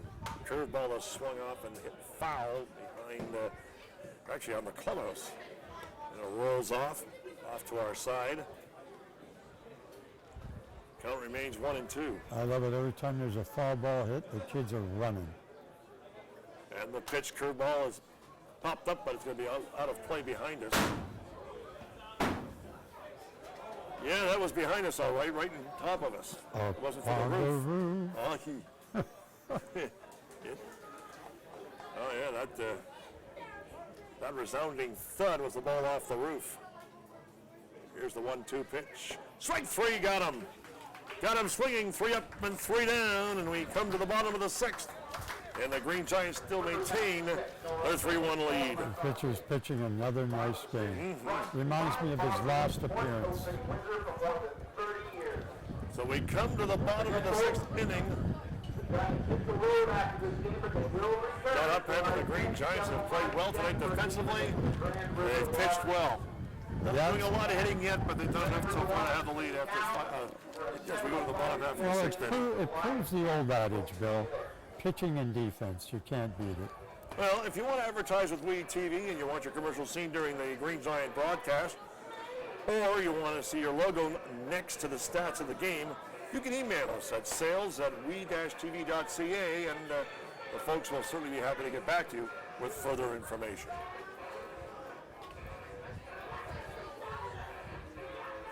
Look at some of the young folks in the crowd. Yep, getting the autographs.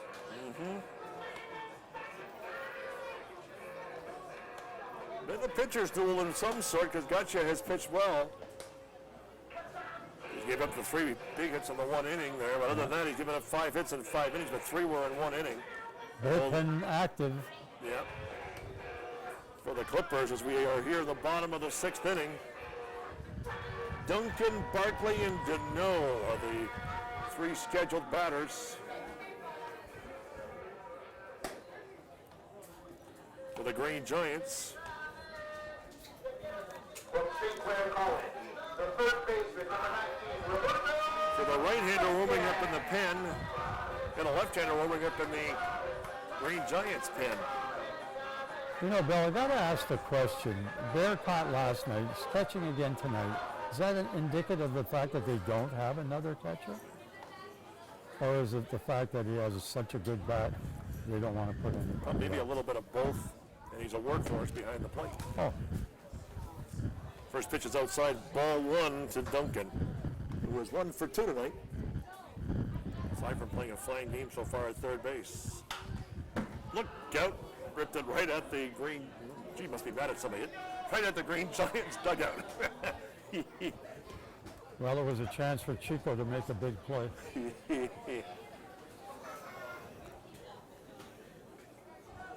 Come on, Chico, you got to grab that. Curveball chopped towards third. It's deep. Long throw to first, and he's going to get him. Yes. It was close. It was close. Third over to first. A good play by the third baseman, Jimmy Roche.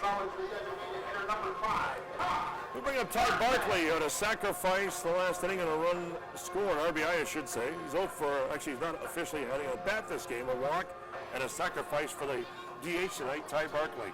You know, these scouts come to watch these ball games. They see a kid that can run and throw. They give him a chance because, you know, everybody thinks you can teach him how to hit. I don't know. Hitting is very difficult. But if you can run and you can throw, you've got a chance for somebody to take a peek at you. Yep. The 1-0 pitch. Curveball in for a strike, 1-1. 1-1 to Barkley with Matt Deneau on deck. Top half of the 6th. Giants lead by 2. It's 3-1. Wind has picked up a little bit, but the weather's still beautiful here in Tecumseh.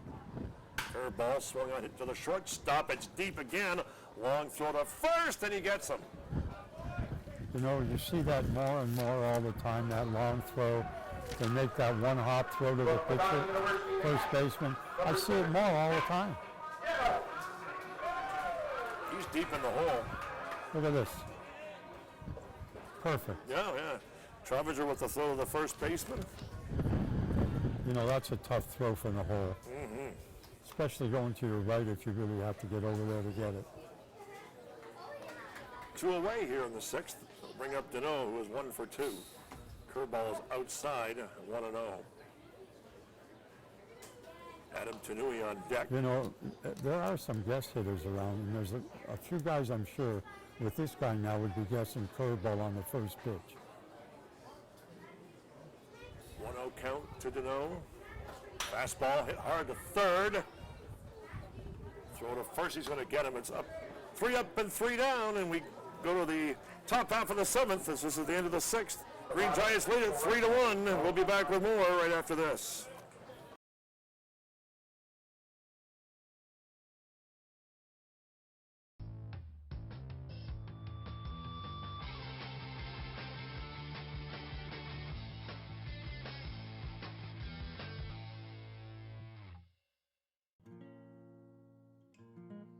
This is how I feel. This is how I look. Inside and out. It's not me. I know I'm better. I gotta listen to my body. I need to act. I want to live again. I gotta change my attitude. I have to change.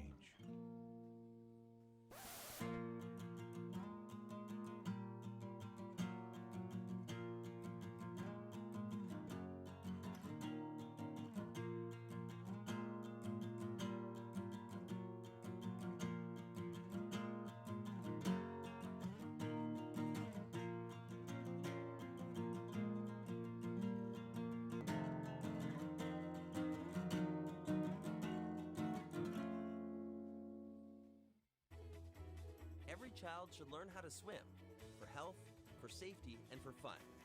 That's why we've started Canada's Swim Team. Learn to swim at least 25 meters on your own, and you're on the team. Canada's Swim Team. It's that easy.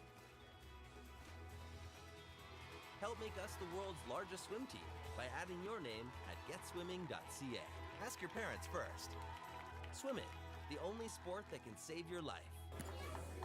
So we get set to start the top half of the seventh here in Tecumseh, Lacoste Park. Bill Kelso with John Upham. Austin Bullington so far. A nice, tidy effort with a 3-1 lead here, and he's only given up 2 hits so far. He's doing very well. He'll face the center fielder, I should say the third baseman, Jimmy Roach. Rick Ringquist has been working with Bullington, and he's done a good job by what I've seen in his last 2 starts. Rick in his day was a fine pitcher. First pitch by Bullington is low, 1-0.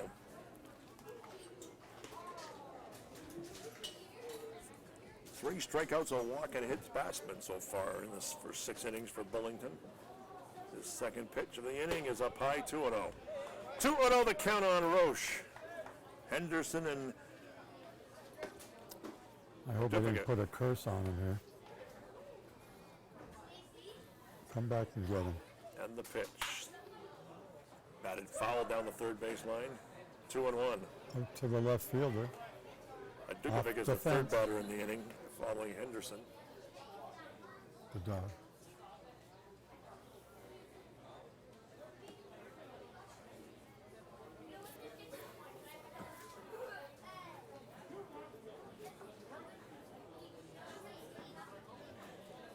And the 2-1 pitch.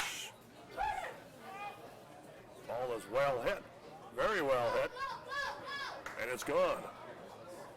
A home run for Jimmy Roche.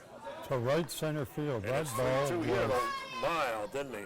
And the wind is blowing out straight away to center field.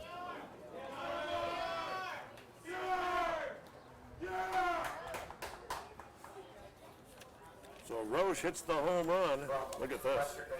Yeah. He hit it a ton. Yeah. Not much doubt about that one. Well, it'll probably be on top of the bus on the way home. That's how far it was hit. That's his first home run of the season. Well, wasn't it the other night the first hit he got? Might have been. I think it was. You mentioned it. That Might have been because he had just was his first a few hit. bats, yeah. So the score now 3-2. Things have tightened up here as we're here in the top of the 7th inning. Nobody away. Henderson, Dukovic, and then Travinger. The 3 batters scheduled up next for the Clippers. Fastball. See, the good thing about that home run, there was nobody on base. You know, if you're going to give up a home run, that's when the you way to do do it. it. And the 2-0 pitch up high, 3-0.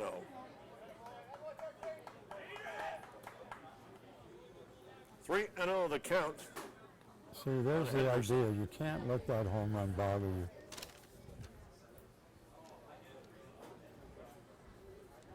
One pitch is low, ball 4. He walked him. So Henderson walks. Will bring up Dukovic. 0 for 2 tonight. Dave Cooper is making the trip to the mound. You know what? Signal for the left-hander? I wonder. You give up a hit, get the next hitter. You give up a run, get a run We're going back to the get a next pitching hitter. change. Oh, here we go, left-hander. It's the left-hander. Bullington with a pretty good performance. 6 innings. 3 hits, 2 runs, 3 strikeouts, and a hit batsman. A nice performance by Bullington. Leads the game with a 3-2 lead, although the runner on first is his responsibility. And it's going to be the left-hander coming in to pitch for the Giants. I'll tell you, with this pitcher on the mound and the umpire behind the plate, it looks like bookends. They're both little guys. Steven Rosa. Steven Rosa is the pitcher. The left-hander. Attention, please. The pitching change brought to you by Festival Weekend. Party Rifle, the best of the now pitching for your Giants from Palomar College, number 4, Steven Rosa. So Steven Rosa is I don't think this is the song you want to play, Wild Thing, when a guy's coming into the game. May not be appropriate, yes.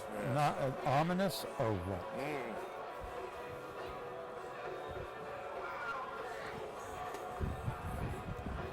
Very observant there, Mr. Upham. So, 3-2 is our score with a runner on first and nobody away. And Dukovic is the batter, the scheduled batter Well, the anyways. pitcher was giving hand slaps to all the infielders. Let's he's see how over they two. respond. Runner on first, that's Henderson. Trovinger is on deck for the Clippers. Well, the third baseman's right in on top of him. Means they're expecting a bunt, maybe. I think that's what they're looking for here.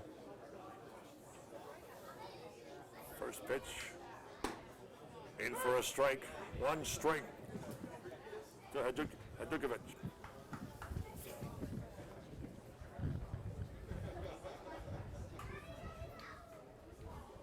Henderson has decent speed at first.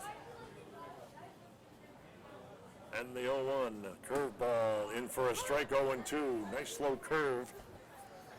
Delivered there by Well, Rosa. that's pretty tough to sacrifice him now. Let's see what happens. Third baseman backed off. It's 0-2 now, the count. And Dukovic. Throw back to first. Lights have come on here at the ballpark, John. Yes, they have.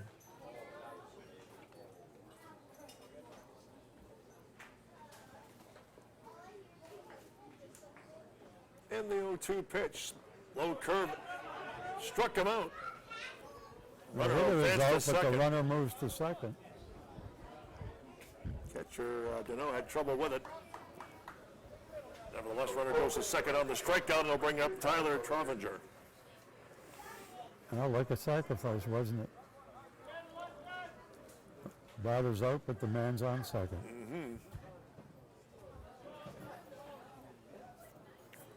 So 1 away here in the top of the 7th. A little bit of housekeeping by the hitter.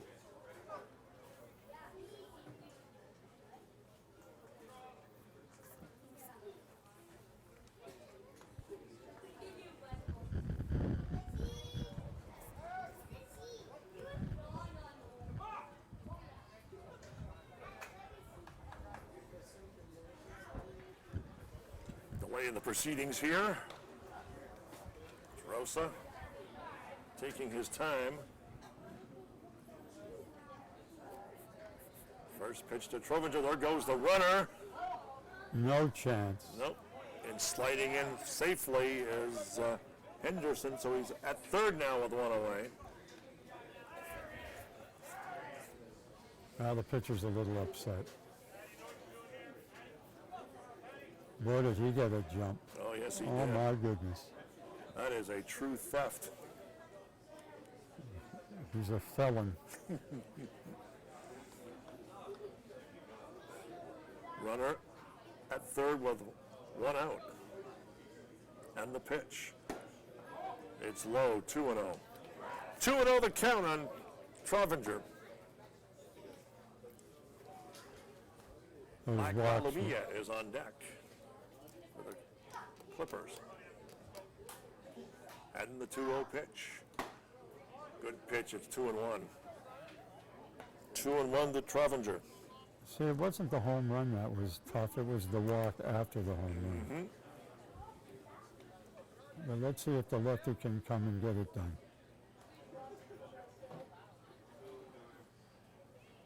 And the 2-1 pitch. Outside 3-1. So the count is now 3-1 to Trovinger with a runner on third and one out here in the top half of the seventh. Infield's in, except for the third baseman.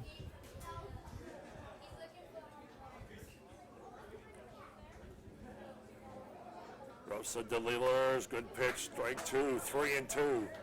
On a swing and a miss by Trovinger. The hitter swung at that, he was looking out in the left field. I don't know, it's tough to hit looking out there. Trovinger is 0 for 2 tonight. He's looking now at a 3-2 count. And the payoff pitch, just outside, he walked him.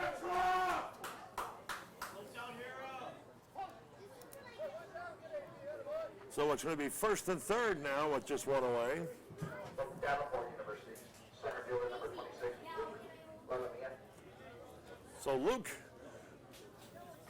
Lalamiya, the center fielder who has struck out twice here tonight. Well, let's see what the catcher didn't go and give any signs for this first and third situation, so I don't know what's up.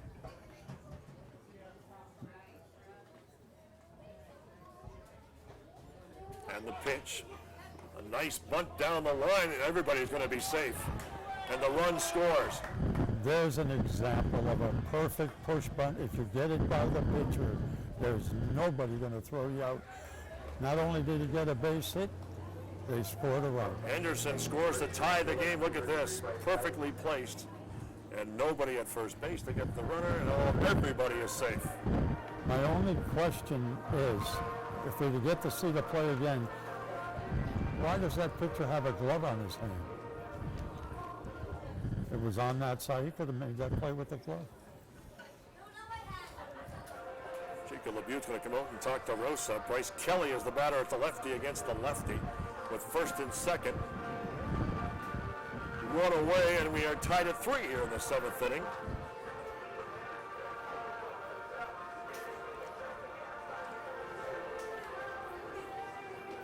Another left-hander is up throwing in the pen. Right-hander is in the Clippers pen. At least, yeah, he is up, but not really throwing much. We have a left-hander in the St. Clair pen. And a right-hander is throwing.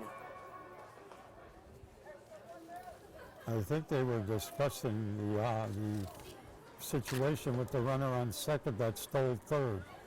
So there may be something, this kid's a great hitter. As Bryce Kelly with runners at first and second. Lefty against the lefty. Here's the pitch. Low 1-0.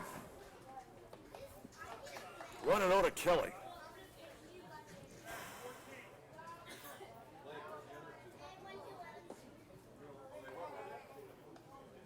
Well, do you take the bat out of his hands or you face him? Hey?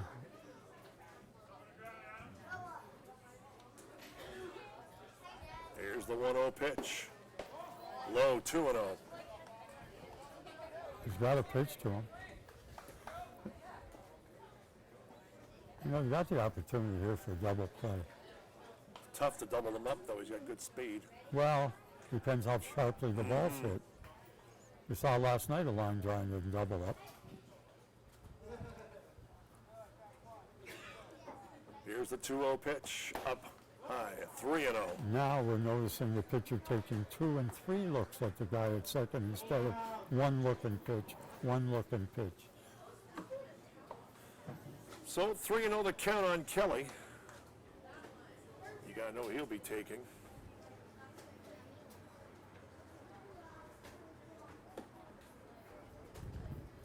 Here's the 3-0 pitch.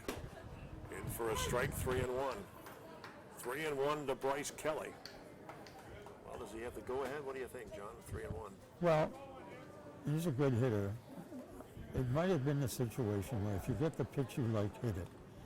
And he may not have liked that pitch. Well, it was 3-0 at that time, but now it's 3-1. Let's see what he does here.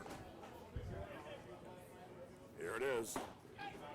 He walked him, and the bases are loaded. It's like the pitcher wanted that pitch. Bases are loaded with 1 out, and it'll bring up Nolan Bryan, who's 1 for 3 tonight. Single So on RBI. what do you do here? Bring the corners in. And we're going to have a pitching change. Bring the corners in, middle back for the double play.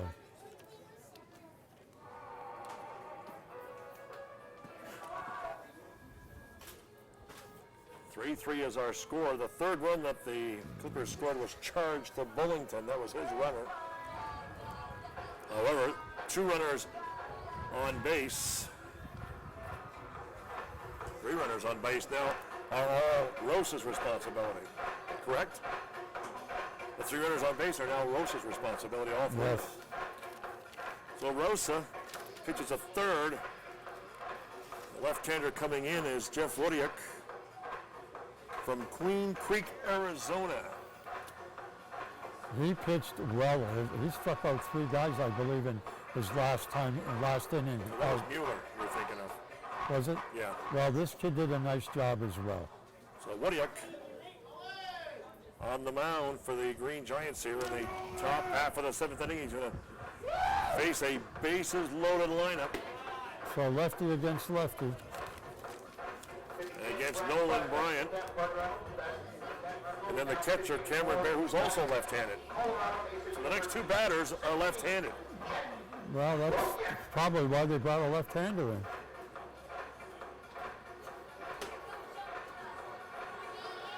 Anybody else looks like a right-hander has gotten up for the Green Giants in the pen, though. Starting to limber up. Yeah. Bennett just got one up on the shoulder on the warm-up toss by Wodiak.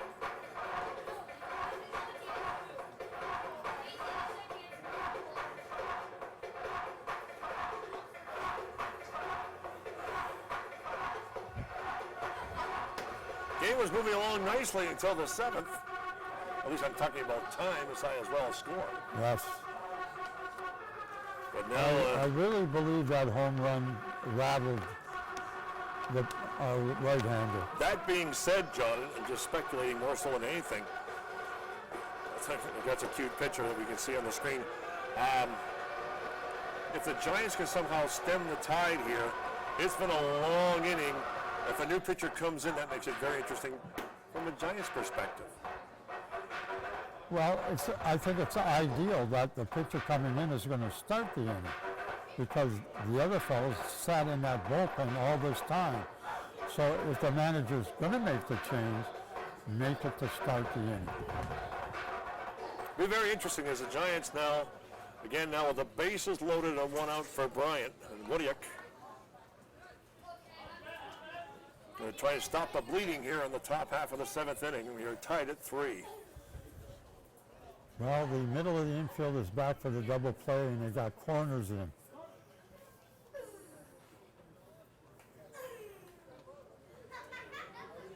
First pitch from Wodiak. In for a strike. 0-1 the count on Bryant. This is a big out. Big out. The first baseman and third baseman are in. If it's hit to them, they're going home. Here's the 0-1 curveball in the dirt. Deneau has it. It didn't get behind him. 1-1 the count. We got a lot of help from the fans on that one. That's where the home games are beneficial. They are. Got some alert people in the stands. 1-1 count on Bryant with the bases jammed, 1 away. And the pitch, slow curve up high, 2-1. Wodiak now 2-1 with Bryant.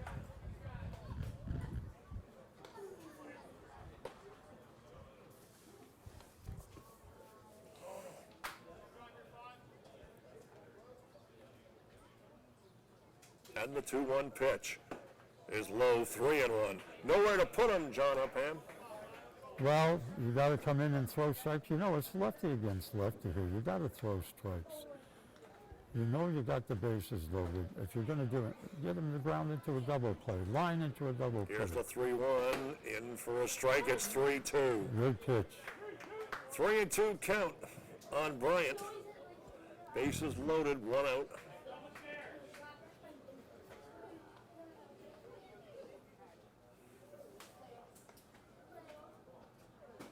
And the payoff. Pitch is swung on and hit into shallow left field. Thomas makes the grab. Here comes the throw home. It's cut off by the third baseman, Duncan. The runners do not advance. Good play by the Green Giants.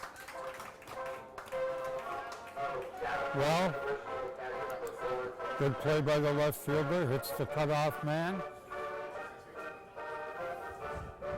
Runner on third did his job, went back to the bag immediately. I didn't like the throw. It was too high, but hey, can't have everything perfect.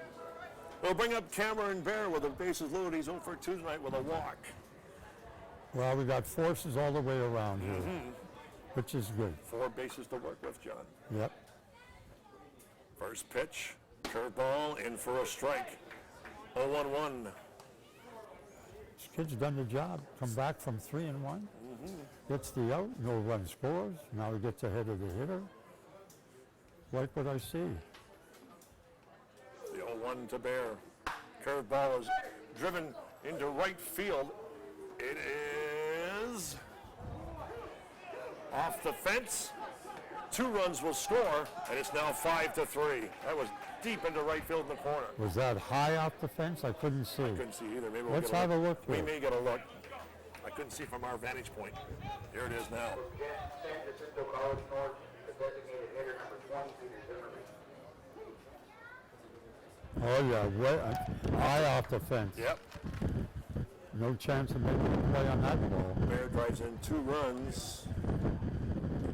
And it's 5-3 here in the 7th inning. The Clippers are taking the lead. Pitching for a strike. 0-1 the count. On That was a Zimmerman. big hit right there. Bear with a bases loaded double to drive in 2. And it's runners at second and third. Here's the 0-1 to Zimmerman. Belted into center field, base hit, 1 run will score. Bear is heading home as well. He is going to score as well. So a single and 2 RBIs, 4 runs across the board. Well, I'm looking at a real tired catcher, just scored from second base, and he's barely making it to the dugout.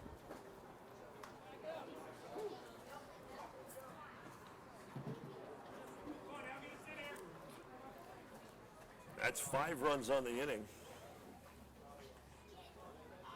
It's now 7-3.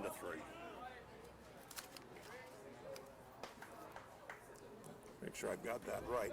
I would like to have seen that cutoff man be on the outfield side of the mound. 6-3. Now the score. Line shot hit to the third baseman, Duncan. That's the end of the top of the 7th, but a big uprising. It's now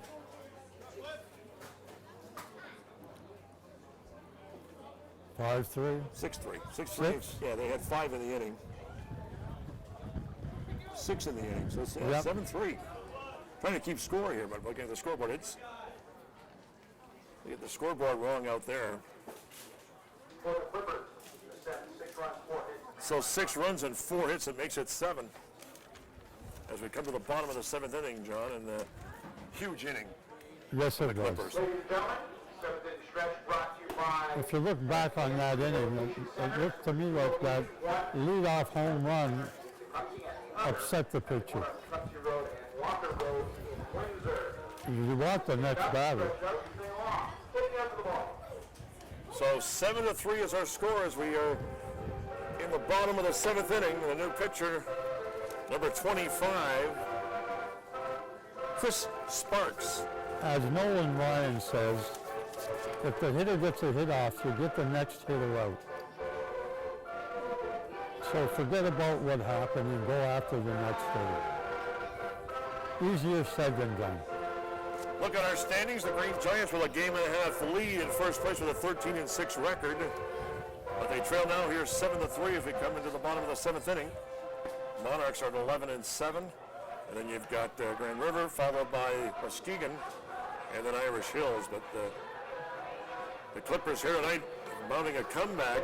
Big inning with 6 runs. And they lead it 7-3. Sparks with an ERA of 6.48.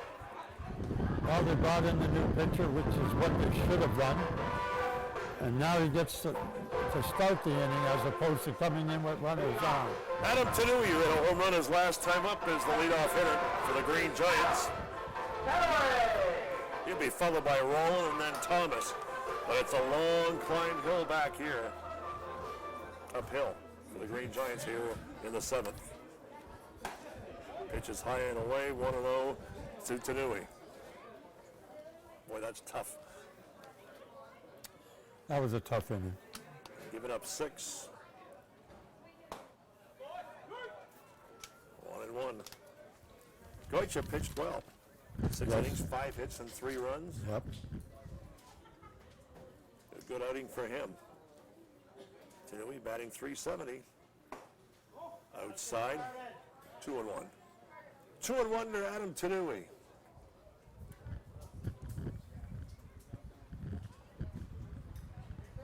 Sparks delivers way wide. 3-1. Excuse me, 3-1 the count to Tanui. Well, he's had a good night. The 3-1 pitch. Make it ball 4, and Sparks has been wild in the first batter. Last 2 pitches weren't even close. Well, the coach is out. They'll bring up Chase Rowland. You know, when you watch his pitcher, he's got his hands out here, he's holding them out there, and then he brings them. Why not just start here? He's getting tired holding his arms out like that. Now, I know everybody has a fetish, everybody has a way, but you know what? Make it easy on yourself. The less movement you have, the better off you are. Rowland is batting .250 on the season and is 1 for 3 tonight. He had a single his first time up. Grounded out to third and struck out his last time up, but with a runner on first and nobody away, Giants trailing by 4 as we're here in the bottom half of the 7th inning. Now the poor catcher's having a hard time getting back to home plate. He's pretty worn out. Oh, he is. He looked beat up for sure. Another bullpen action out there for Muskegon. And they're starting to limber up in the St. Clair pen as well. Haven't started throwing, but they are limbering. Strike 1 to Rowland. Well, 4 straight balls, not a bad idea to take a pitch. And the 0-1 pitch. Bear loses track of it and trotting to second base is Tanui. Pass ball. So Tanui goes to second on the pass ball. Rowland with a man in scoring position.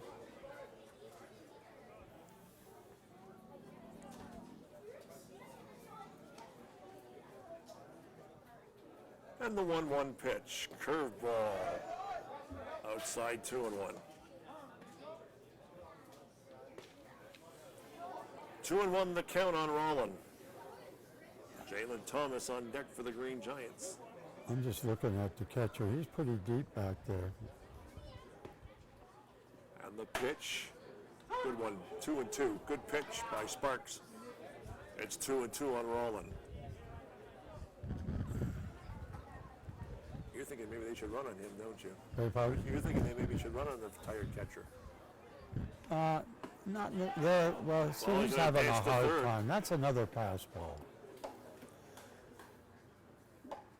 Tanui goes to third on the pass ball. See, the issue sometimes is the pitcher crossing up the catcher, or is he just he's having a hard time? That's what happened last night. He was so tired, he had a very difficult time. I hate to make excuses, but I really believe that's the problem.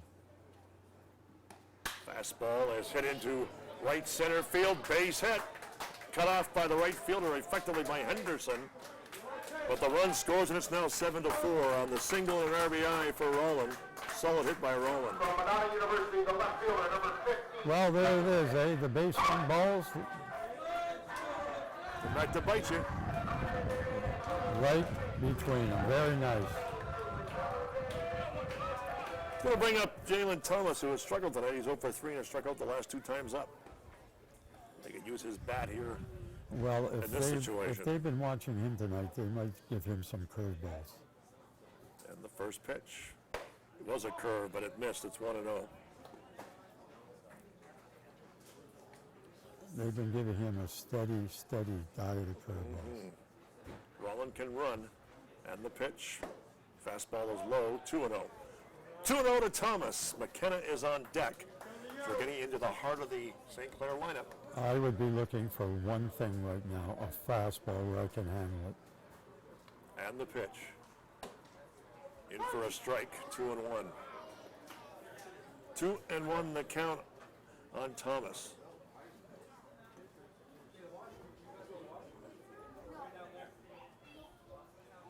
Here's the pitch. Ooh, almost hit him. It's 3-1. 3-1 to Thomas. See to get out of the way on that one. Well, you know what? They put this gentleman on, and we're back. It becomes interesting. Yes, it does. 7-4 is our score as the Giants have 1 run across this inning. There's nobody away here in the 7th.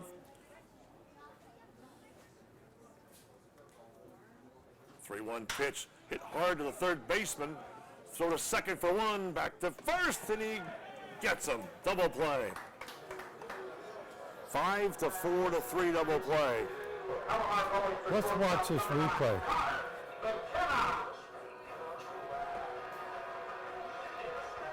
The third baseman looked like a matador on that one.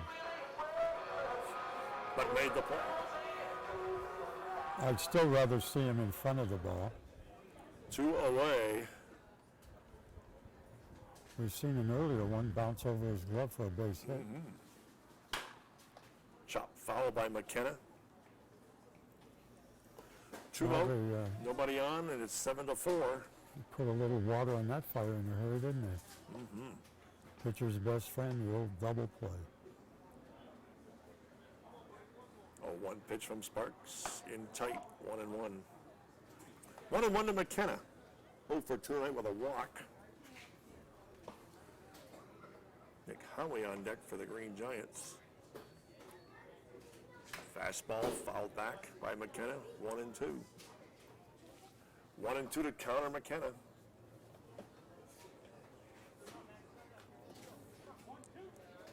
No, And the 1-2 pitch. Curveball batted very softly towards short and is going to drop in for, I think it's an that infield. is a base hit. That's a single, yeah. That's a tough play. Slow roller and went underneath the glove. Look at this on the replay.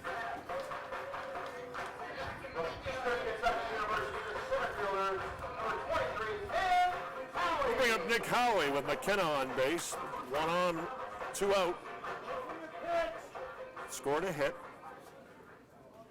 2 hits in the innings for the other in the inning for the Green Giants.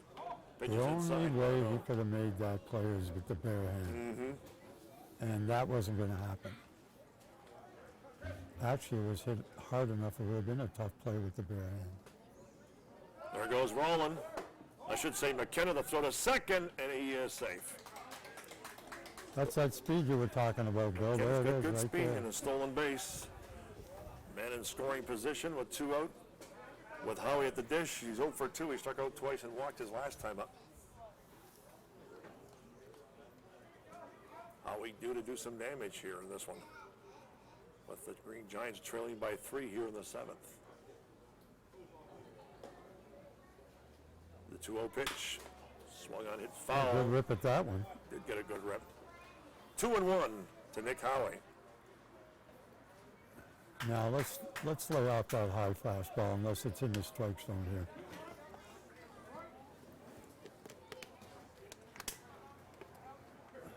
The pitch. Hit hard to the third baseman, and he's not going to make the play. McKenna's going to stay at third. Bill, he didn't want any part of that ball. No, he didn't. He refuses to get in front of the ball. Error to the third baseman. First and third with 2 on. Will bring up Jesse Gonzalez, who was 1 for 3 tonight and has scored a run. So Gonzalez with runners at first and third. Chance to punch somebody across. Jesse is hitting .262 on the season. On the pitch is low, 1-0. Bullpen is throwing for the Clippers.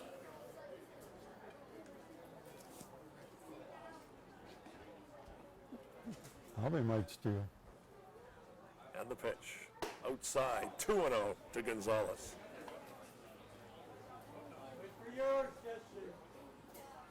Roberto Duncan on deck for the Green Giants. If Gonzalez can get on.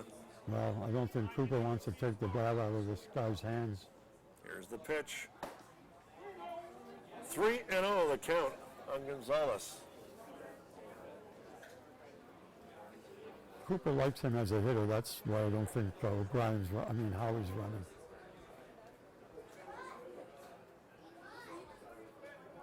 And the 3-0 pitch. Up high, ball 4. He walked him and the bases are loaded. Well, we're going to see another pitcher.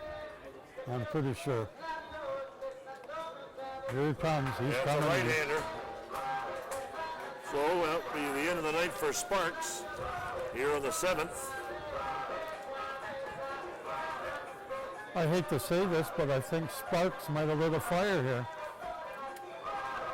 Guess we will soon see. Coming into the game for the Clippers, Brian Taggett, a right-hander.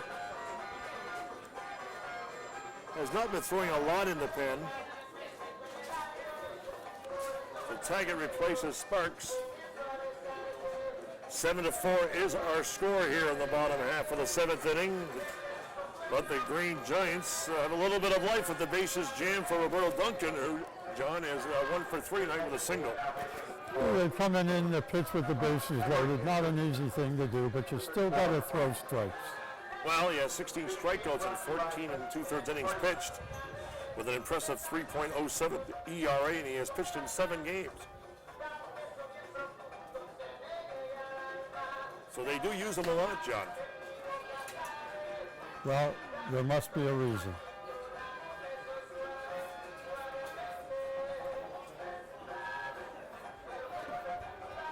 Right-hander. Brian Taggett. From Portage, Michigan.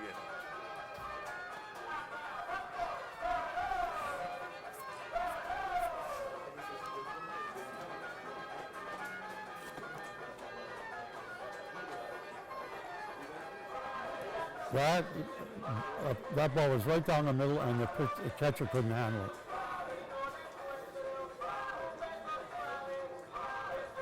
Still getting his warm-up tosses in as Taggett is getting ready to resume the bottom half of the 7th inning. And John, this game was moving along so nicely a little while ago, Yeah. both score-wise and time-wise. The scoring has changed, and the time has dragged on. Can you tell I'm not amused? No, you aren't. Not at all. However, it is baseball. Well, it's to be expected at times, and with your experience, I'm sure you can handle it. Well, I'm sure we'll get through it, as they say, John, but you're right. Such a gorgeous night here at the park, Oh, it's too. great. It's been the best night for baseball that we've had since Let's we started. stay here overnight. I'm not going to go that far. It's not that nice. There's a curveball outside, 1-0. But it is a beautiful night. It is a gorgeous night for baseball. Sky is... The flags are Clear. barely rippling now. Here's the 1-0. In for a strike. It's like a late call or a slow call, eh? You know what? Doesn't matter if the call was made. Still, it's 1-1. It's 1-1. It's a little different if it's a third strike. Here's the pitch, curveball, up high, 2-1. 2-1 count to Duncan. Ty Barkley on deck for the Green Giants. Should Duncan do some damage? Time is called. Bases are loaded. 2 away.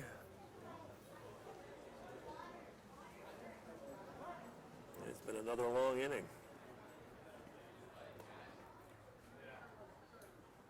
Pitch is hit by Duncan into center field, and he'll make the play, and that is the end of the inning. Green Giants get a run, however. A run and 2 hits. And the score at the end of 7. The Clippers lead at 7-4. We're coming back right after these words.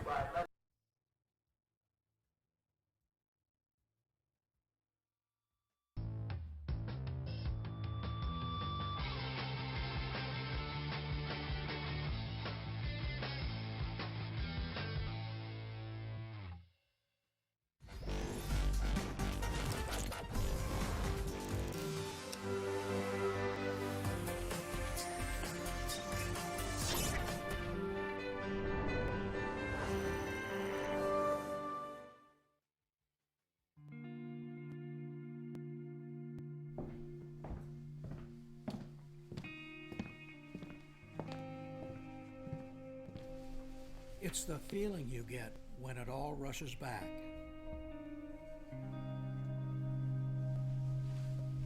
The lights, the sounds, the thrill. This memory has been earned and preserved for a lifetime.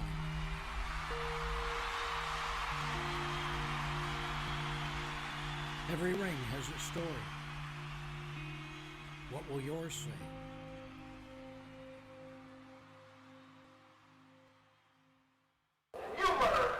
So we get set to start the top of the 8th inning. The Giants trail by 3, and the new pitcher in the game for the Green Giants, right-hander Mike Mueller.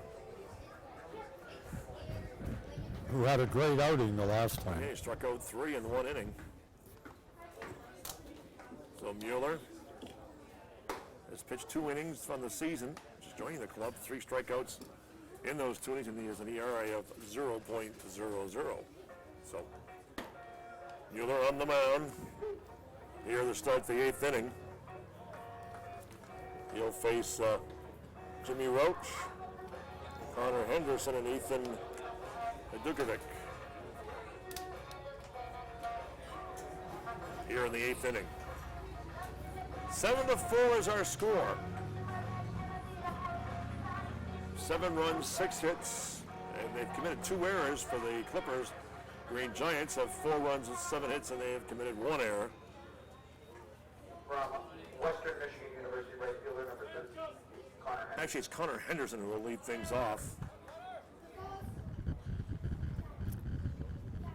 Followed by Dukovic and then Schrodinger.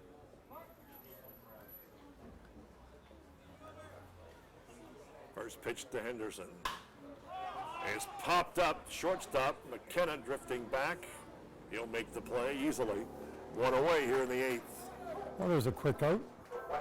We'll bring up Ethan Dukovic. 0 for 3 and 90, struck out his last time up. 1 out here in the top of the 8th. Mueller delivers up high, 1-0. I love his knuckle alignment on the bat. Looks really good. Bat in his fingers, little knuckles lined up, really good. Loose top hand. Outside, 2-0. So it's 2-0 on Dukovic.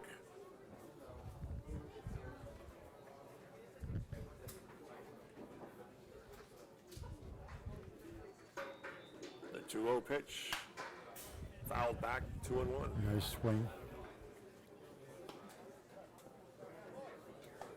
Dukovic has struggled this year. He's batting 143 to start the 9th.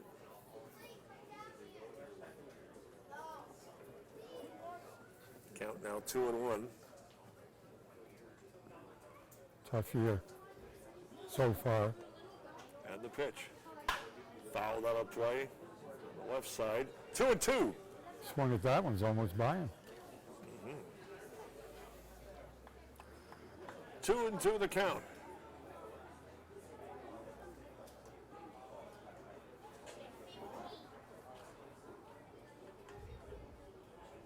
And the pitch by Mueller. Curveball is outside. 3-2. 3-2 to Hadukovic.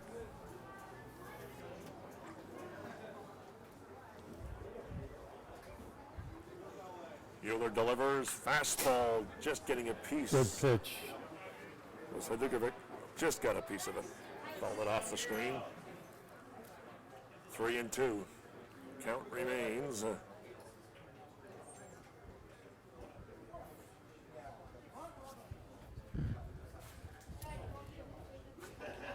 And the 3-2 pitch. Fouled off again, and Hadukovic is hanging tough. Yep, that's what you got to do. You got to hang tough. One away here in the 8th.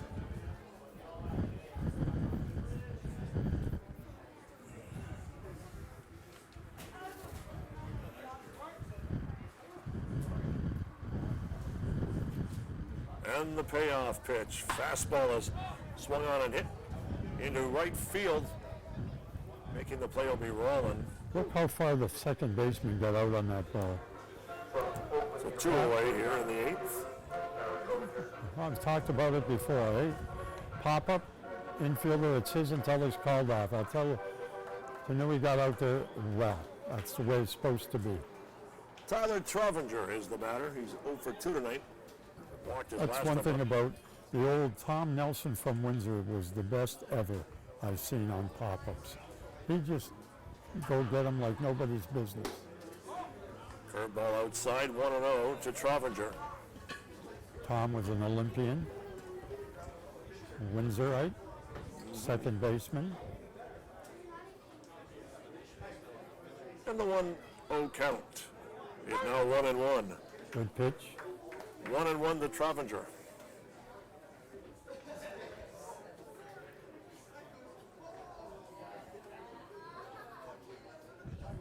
And the pitch. Curveball swung to the third baseman. That's Duncan.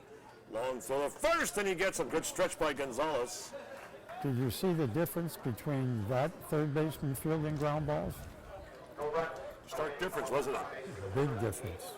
No runs and no hits and no errors. We come to the bottom of the 8th. Their score is 7-4 for the Muskegon Clippers. And John, the Green Giants, down to the last 6 outs.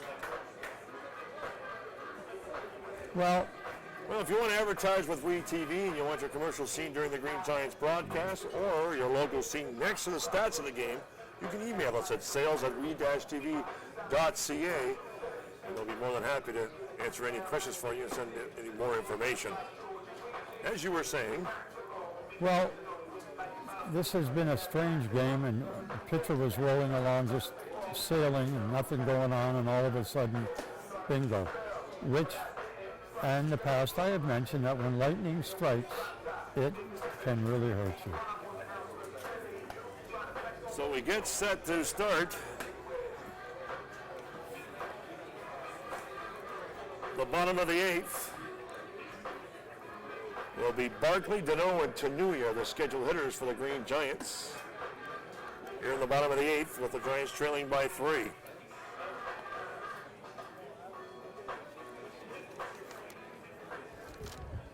Ryan Taggett, the pitcher, completes his warm-up tosses.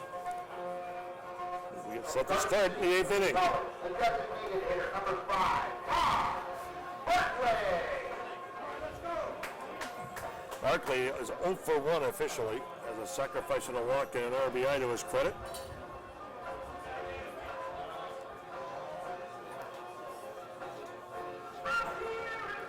Matt Deneau is on deck for the Green Giants. Bottom of 8. Stepping in is Barkley. Looking in is Taggett. And the pitch. Inside 1-0. 1-0 the count.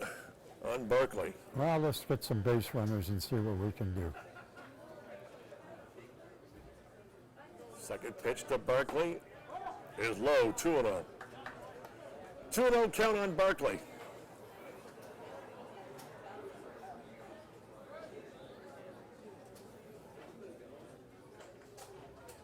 Taggett deals, fouled back with a good rip by Barkley.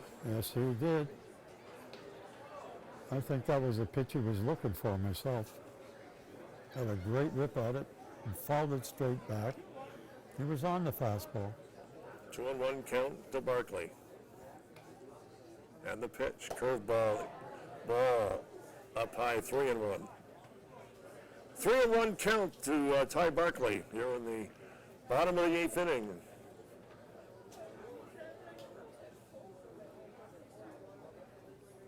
Here's the 3-1. Swung on and fouled back. This will be a little bit behind us. 3-2. The count is 4 on Barkley, with Deneau waiting on deck.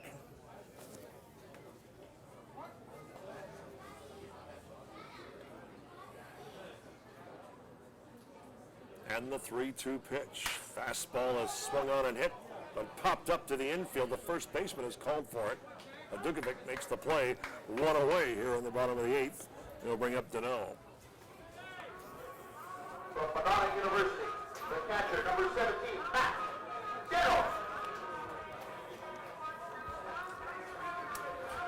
Deneau, one of 2 St. Clair players who goes to Madonna University. Jalen Thomas, the other in the Detroit area.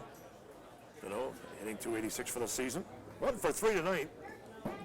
Single his first time up in the 2nd inning. Fly to center and ground out the 3rd. And the first pitch to Deneau is inside for a ball, 1-0. That ball was up. Up and in, ball 1. Mm-hmm. Adam Tanui on deck for the Green Giants. Here's the 1-0. It's swung on and hit by Deneau. It's in shallow right field, but the second baseman is going to make the play. That was Roche, who's now playing second base. We'll bring up Adam Tanui, who has a home run tonight. 1 for 2 with a walk. He scored twice. Get one out of here. 2 away here in the 8th inning. 7-4 is our score in favor of the Clippers. First pitch to Tanui. Up high, 1-0. You know, this guy's been pitching from behind on every hitter.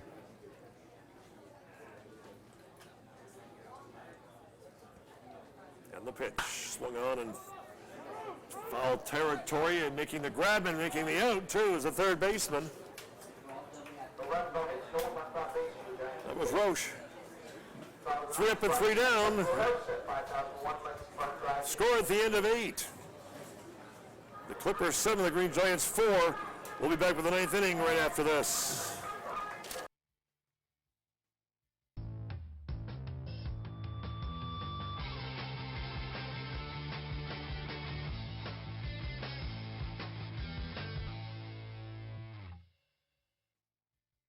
Manpower. That's our specialty. We use it to build infrastructure, like the $1 billion Parkway. That's real manpower in action. End to end, over 1,000 strong, forming bridges, carving out tunnels, shaping roadways. Our manpower is in demand. Well-trained, highly skilled, tough as nails. We've got what it takes to build your career. A solid career for building a better future. LiUNA. Feel the power.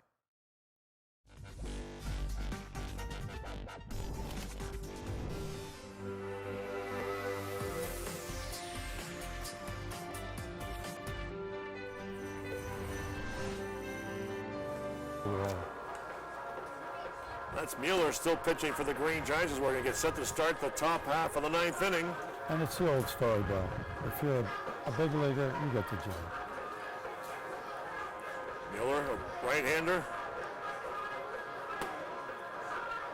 Pitching his 2nd inning tonight. 7-4 is our score. He'll want to keep the Clippers at bay. He'll face Luke Lalamia will be the first batter, followed by Kelly and then Bryant.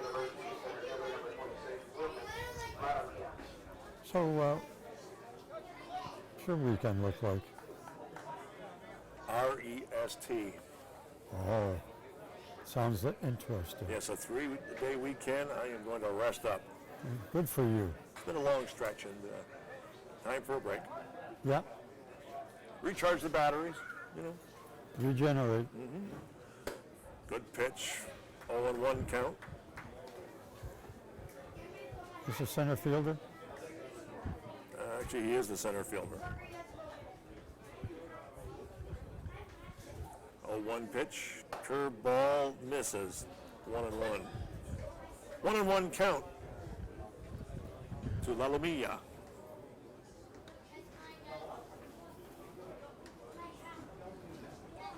Here's the 1-1. Curveball in for a strike. Nice pitch. 1-2 the count.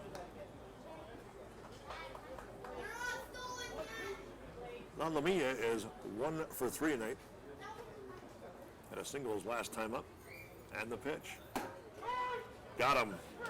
Third time of the night that he has struck out. He had a bunt single his first time up. Last time up, rather, but he goes down on called strikes. It's 1 out here. See, there's the issue. You can't stand, and if you notice them, and it's very obvious, they're getting guys out on the outside corner. Well, get closer to the plate, move up on the plate, take your same swing. You protect against that outside pitch. Bryce Kelly takes a strike. Kelly is 1 for 3 tonight. I love watching this kid hit. Had a home run his first time up. Actually, a double his first time on a home run last night. But he's 1 for 3. Hits last night. Yes, he did. What interesting, last night he was listed as the DH. So when he just continued to hit as the DH in the game. When they took him out, he didn't really get taken out. No. Ball is outside, 2-1. The count He on stayed Kelly. in the game.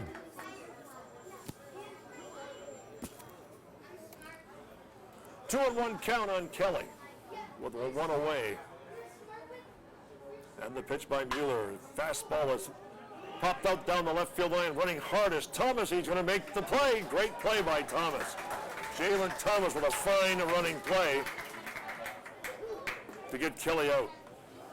Yes, that was another great. I love him as an outfielder. He just makes so many great plays. Look at this. He came a long way.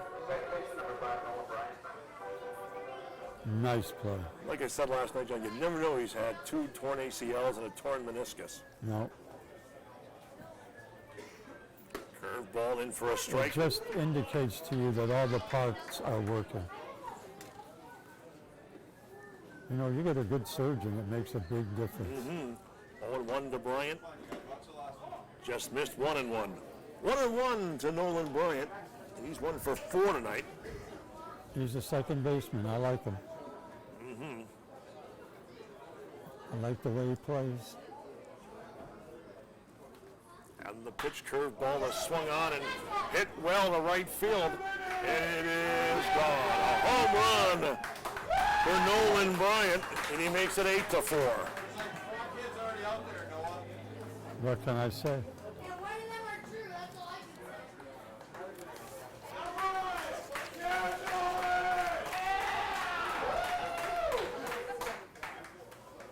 We got a little a noise back here from 3 Muskegon ball players sitting back here charting the game and making themselves very audible.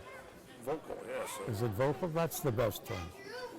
8-4 is our score on the first home run of the season for Nolan Bryant. Yep. That's 15 home runs in the season for this team. They had 13 coming in. Yeah. But they've had 2 tonight, one by Bryant, Bear would like to have that pitch back again. and the other one by Roche. 0-1 to Bear with 2 out. Yeah, I think he would like to swing at that one. Fastball is low, 1-1. That was well hit too. Yes, it was. 1-1 count to Cameron Bear. He's 1 for 3 tonight with a double. An important double. Fastball in for a strike, 1-2. 1-2 to Bear. Just can't pull the trigger. Top of the ninth. When you get into those ruts, it's a bad thing. And the 1-2 pitch. Swung on, hit to the second baseman. Tanu, he stumbled a bit, but he made the play throw to first. That's the end of the inning.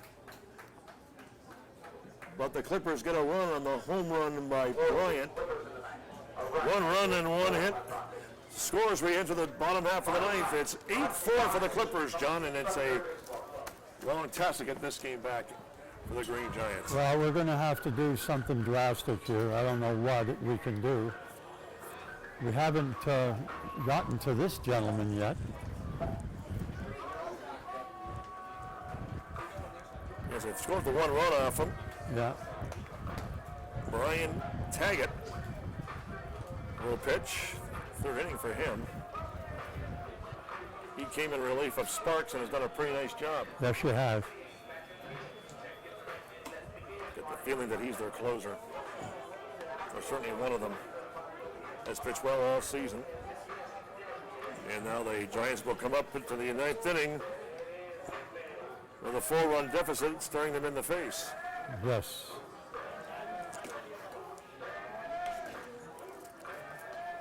He'll be the top of the lineup, however, the top of the batting order. Bear's taking a long time getting out of that dugout. I think just putting the equipment on is taking a lot out of him. Well,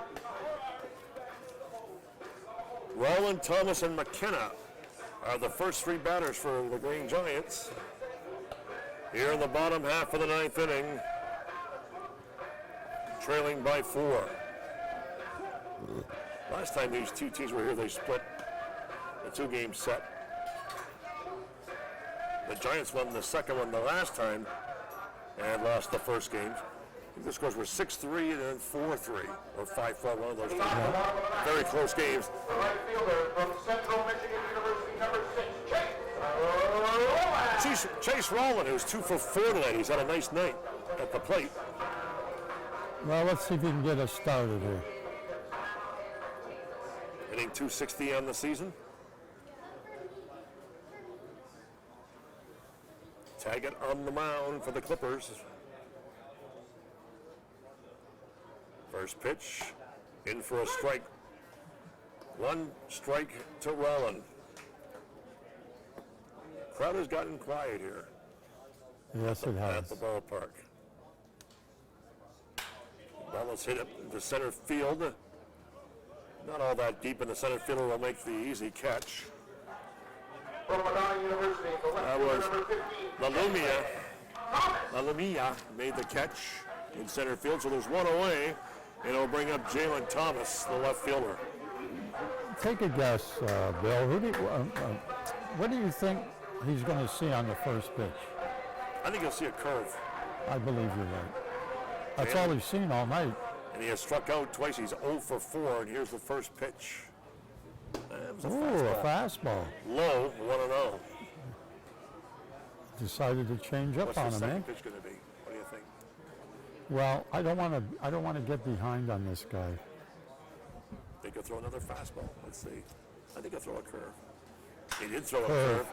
It's hit into center field. A little deeper, back, and making the grab is Hit that ball. Lalumia. The second catch of the inning, 2 away here in the ninth, and the Green Giants are down to their last out. It will bring up Connor McKenna, who has 1 for 3 tonight. He's going to try and keep the Green Giants alive.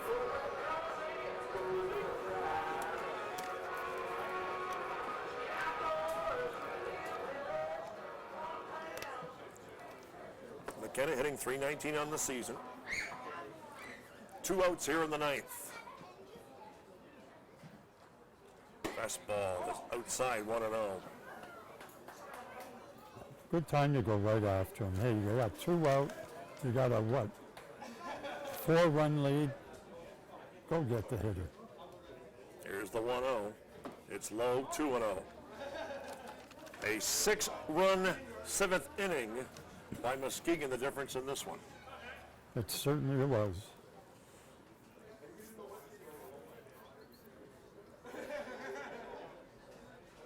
And the 2-0 pitch curveball misses 3-0. 3-0 to McKenna. The pitcher wanted that one.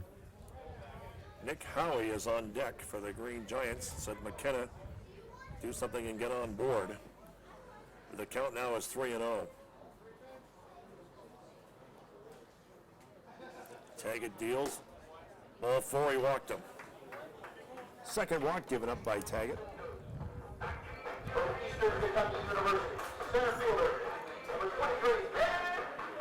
Nick Howie will come up. He's 0 for 3. Has struck out twice. Well, 2 out. You don't want to walk that hitter. 2 out, 1 on. Howie here at the dish.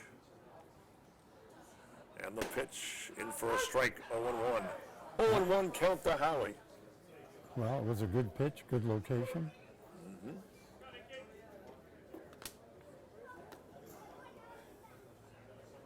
Curveball, strike 2, 0-2. And Taggett now ahead of Howie.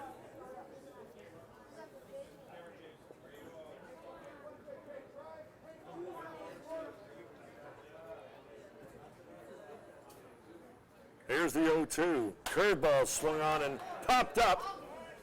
First baseman Jakovic is going to call for it, makes the play, and that is the end of the game. And the Green Giants drop this one 8-4 to the Muskegon Clippers. They split the 2-game set. John Upham, final comments. It was a one-inning game, and there was 6 runs scored by Muskegon. They took the lead and never looked back.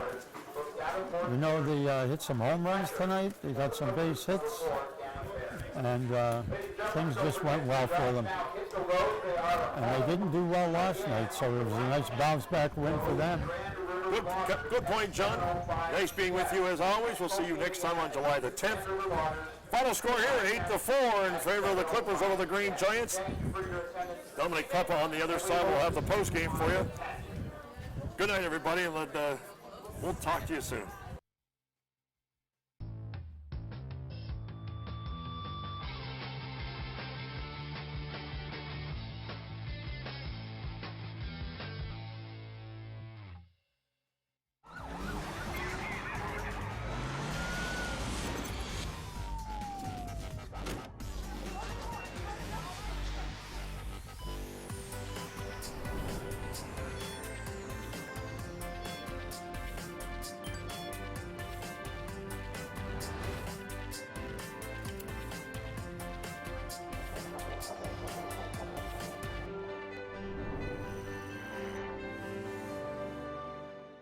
It's new, it's fresh, it's innovative, it's WeTV, Windsor Essex Television, and you can watch it anywhere.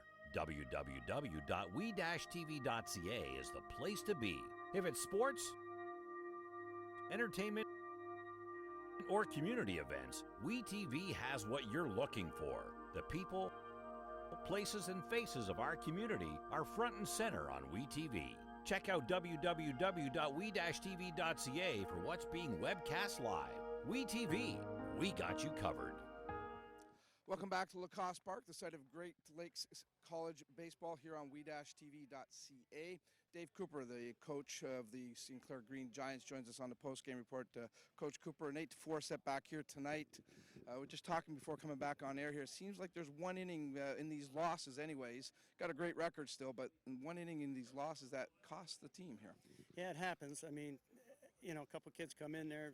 You know, we went lefties on lefties, and just like Rasa he got a little excited. That squeeze play did him in, and you know, he panicked a little bit. If he'd have fielded the ball, we get an out, and we limit the damage there. And then, so, you know, Wodak, we're still feeling him out, see where he's at. And you know, that was a tough situation to put him in bases low. Geez, he gets the fly ball, one out, and limits that damage, and then you know, gives up the gap shot, and that was it. And it happens. That's baseball. But you know, shouldn't have got to that point. We were lazy bats. We weren't excited all night, and that's what happens. I thought the pitching might hold us in there. It's too bad because Bullington was outstanding. You know, the first 2 hitters get hits, and he gives up nothing until the home run in the 7th.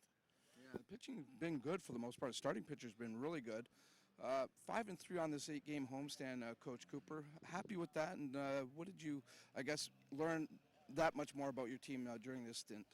Again, we've talked. It's a long season, and some nights you're just not going to have it. That's what baseball's all about. And no, I'm not happy with 5-3. I think that game we had a stranglehold on that game, and I think the game against the rain delay hurt us, and against the Monarchs. And other than that, we still did win 5, but you've got to come into first place in this thing, and you can't fool around. You can't give up games that you should win. It's 13-7 record. You're just one game from the 500 mark. Now you embark, Coach Cooper, on an 8-game road swing. Starts tomorrow. There's no rest. You got to get right back at it. Get the guys mentally ready for this. Talk to me about the upcoming 8-game road trip and the expectations there, and what's going to be important for your team.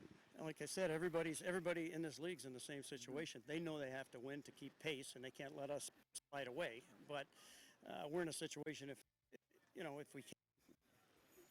Let's win 60% of these games, but one at a time. That's the whole thing. We'll be ready tomorrow, and they got a whole day. Actually, you know what? Tomorrow's game's been called off already because it's going to rain up there, so we'll have a doubleheader Saturday. So that might be an advantage to us. I don't know if 2 7-inning games are going to be an advantage because our pitching usually is fairly deep, but we'll see what happens. We'll try our best, and God willing, we'll win some games, Dom. Well, our fingers are crossed, that's for sure, Coach. I'll let you get back to the guys. Keep up the great work, though, and you know what? I know you're disappointed right now, but this is a fun team. You've done a great job putting a great team together here, Dave. Appreciate it, Dom. You bet. We'll be there. Okay. Coach Dave Cooper, again, working hard at this. As mentioned, his team's now going to embark on an 8-game road swing, so that means we're not going to be back here for, I think it's 10 days at least anyways, that we don't get to see this team perform. But you can follow them online, of course, and check back with WeTV. We'll have updates on our page for you and get you some of the numbers as the team continues to play throughout this campaign. But the story here tonight, the Green Giants take it on the chin a little bit here. They get doubled up by an 8-4 count against the Muskegon Clippers. They finish this 8-game homestand with a 5-3 mark. Not bad, really, when you think about it, but Coach Cooper, he'd like to have the perfect season, and why not put the bar up way high like that? I think it's a good idea for sure. So on behalf of everybody here at we-tv.ca, John Upham, Bill Kelso, our play-by-play team, the hard-working crew behind the scenes, we'd like to thank you for tuning in. Hope you enjoyed the broadcast. And again, check back with us in about 10 days or so, and we'll have more Great Lakes Summer League Collegiate Baseball action for you right here on WeTV. Until then, this is Dominic Papa wishing you a great night, and thanks for tuning in, everybody.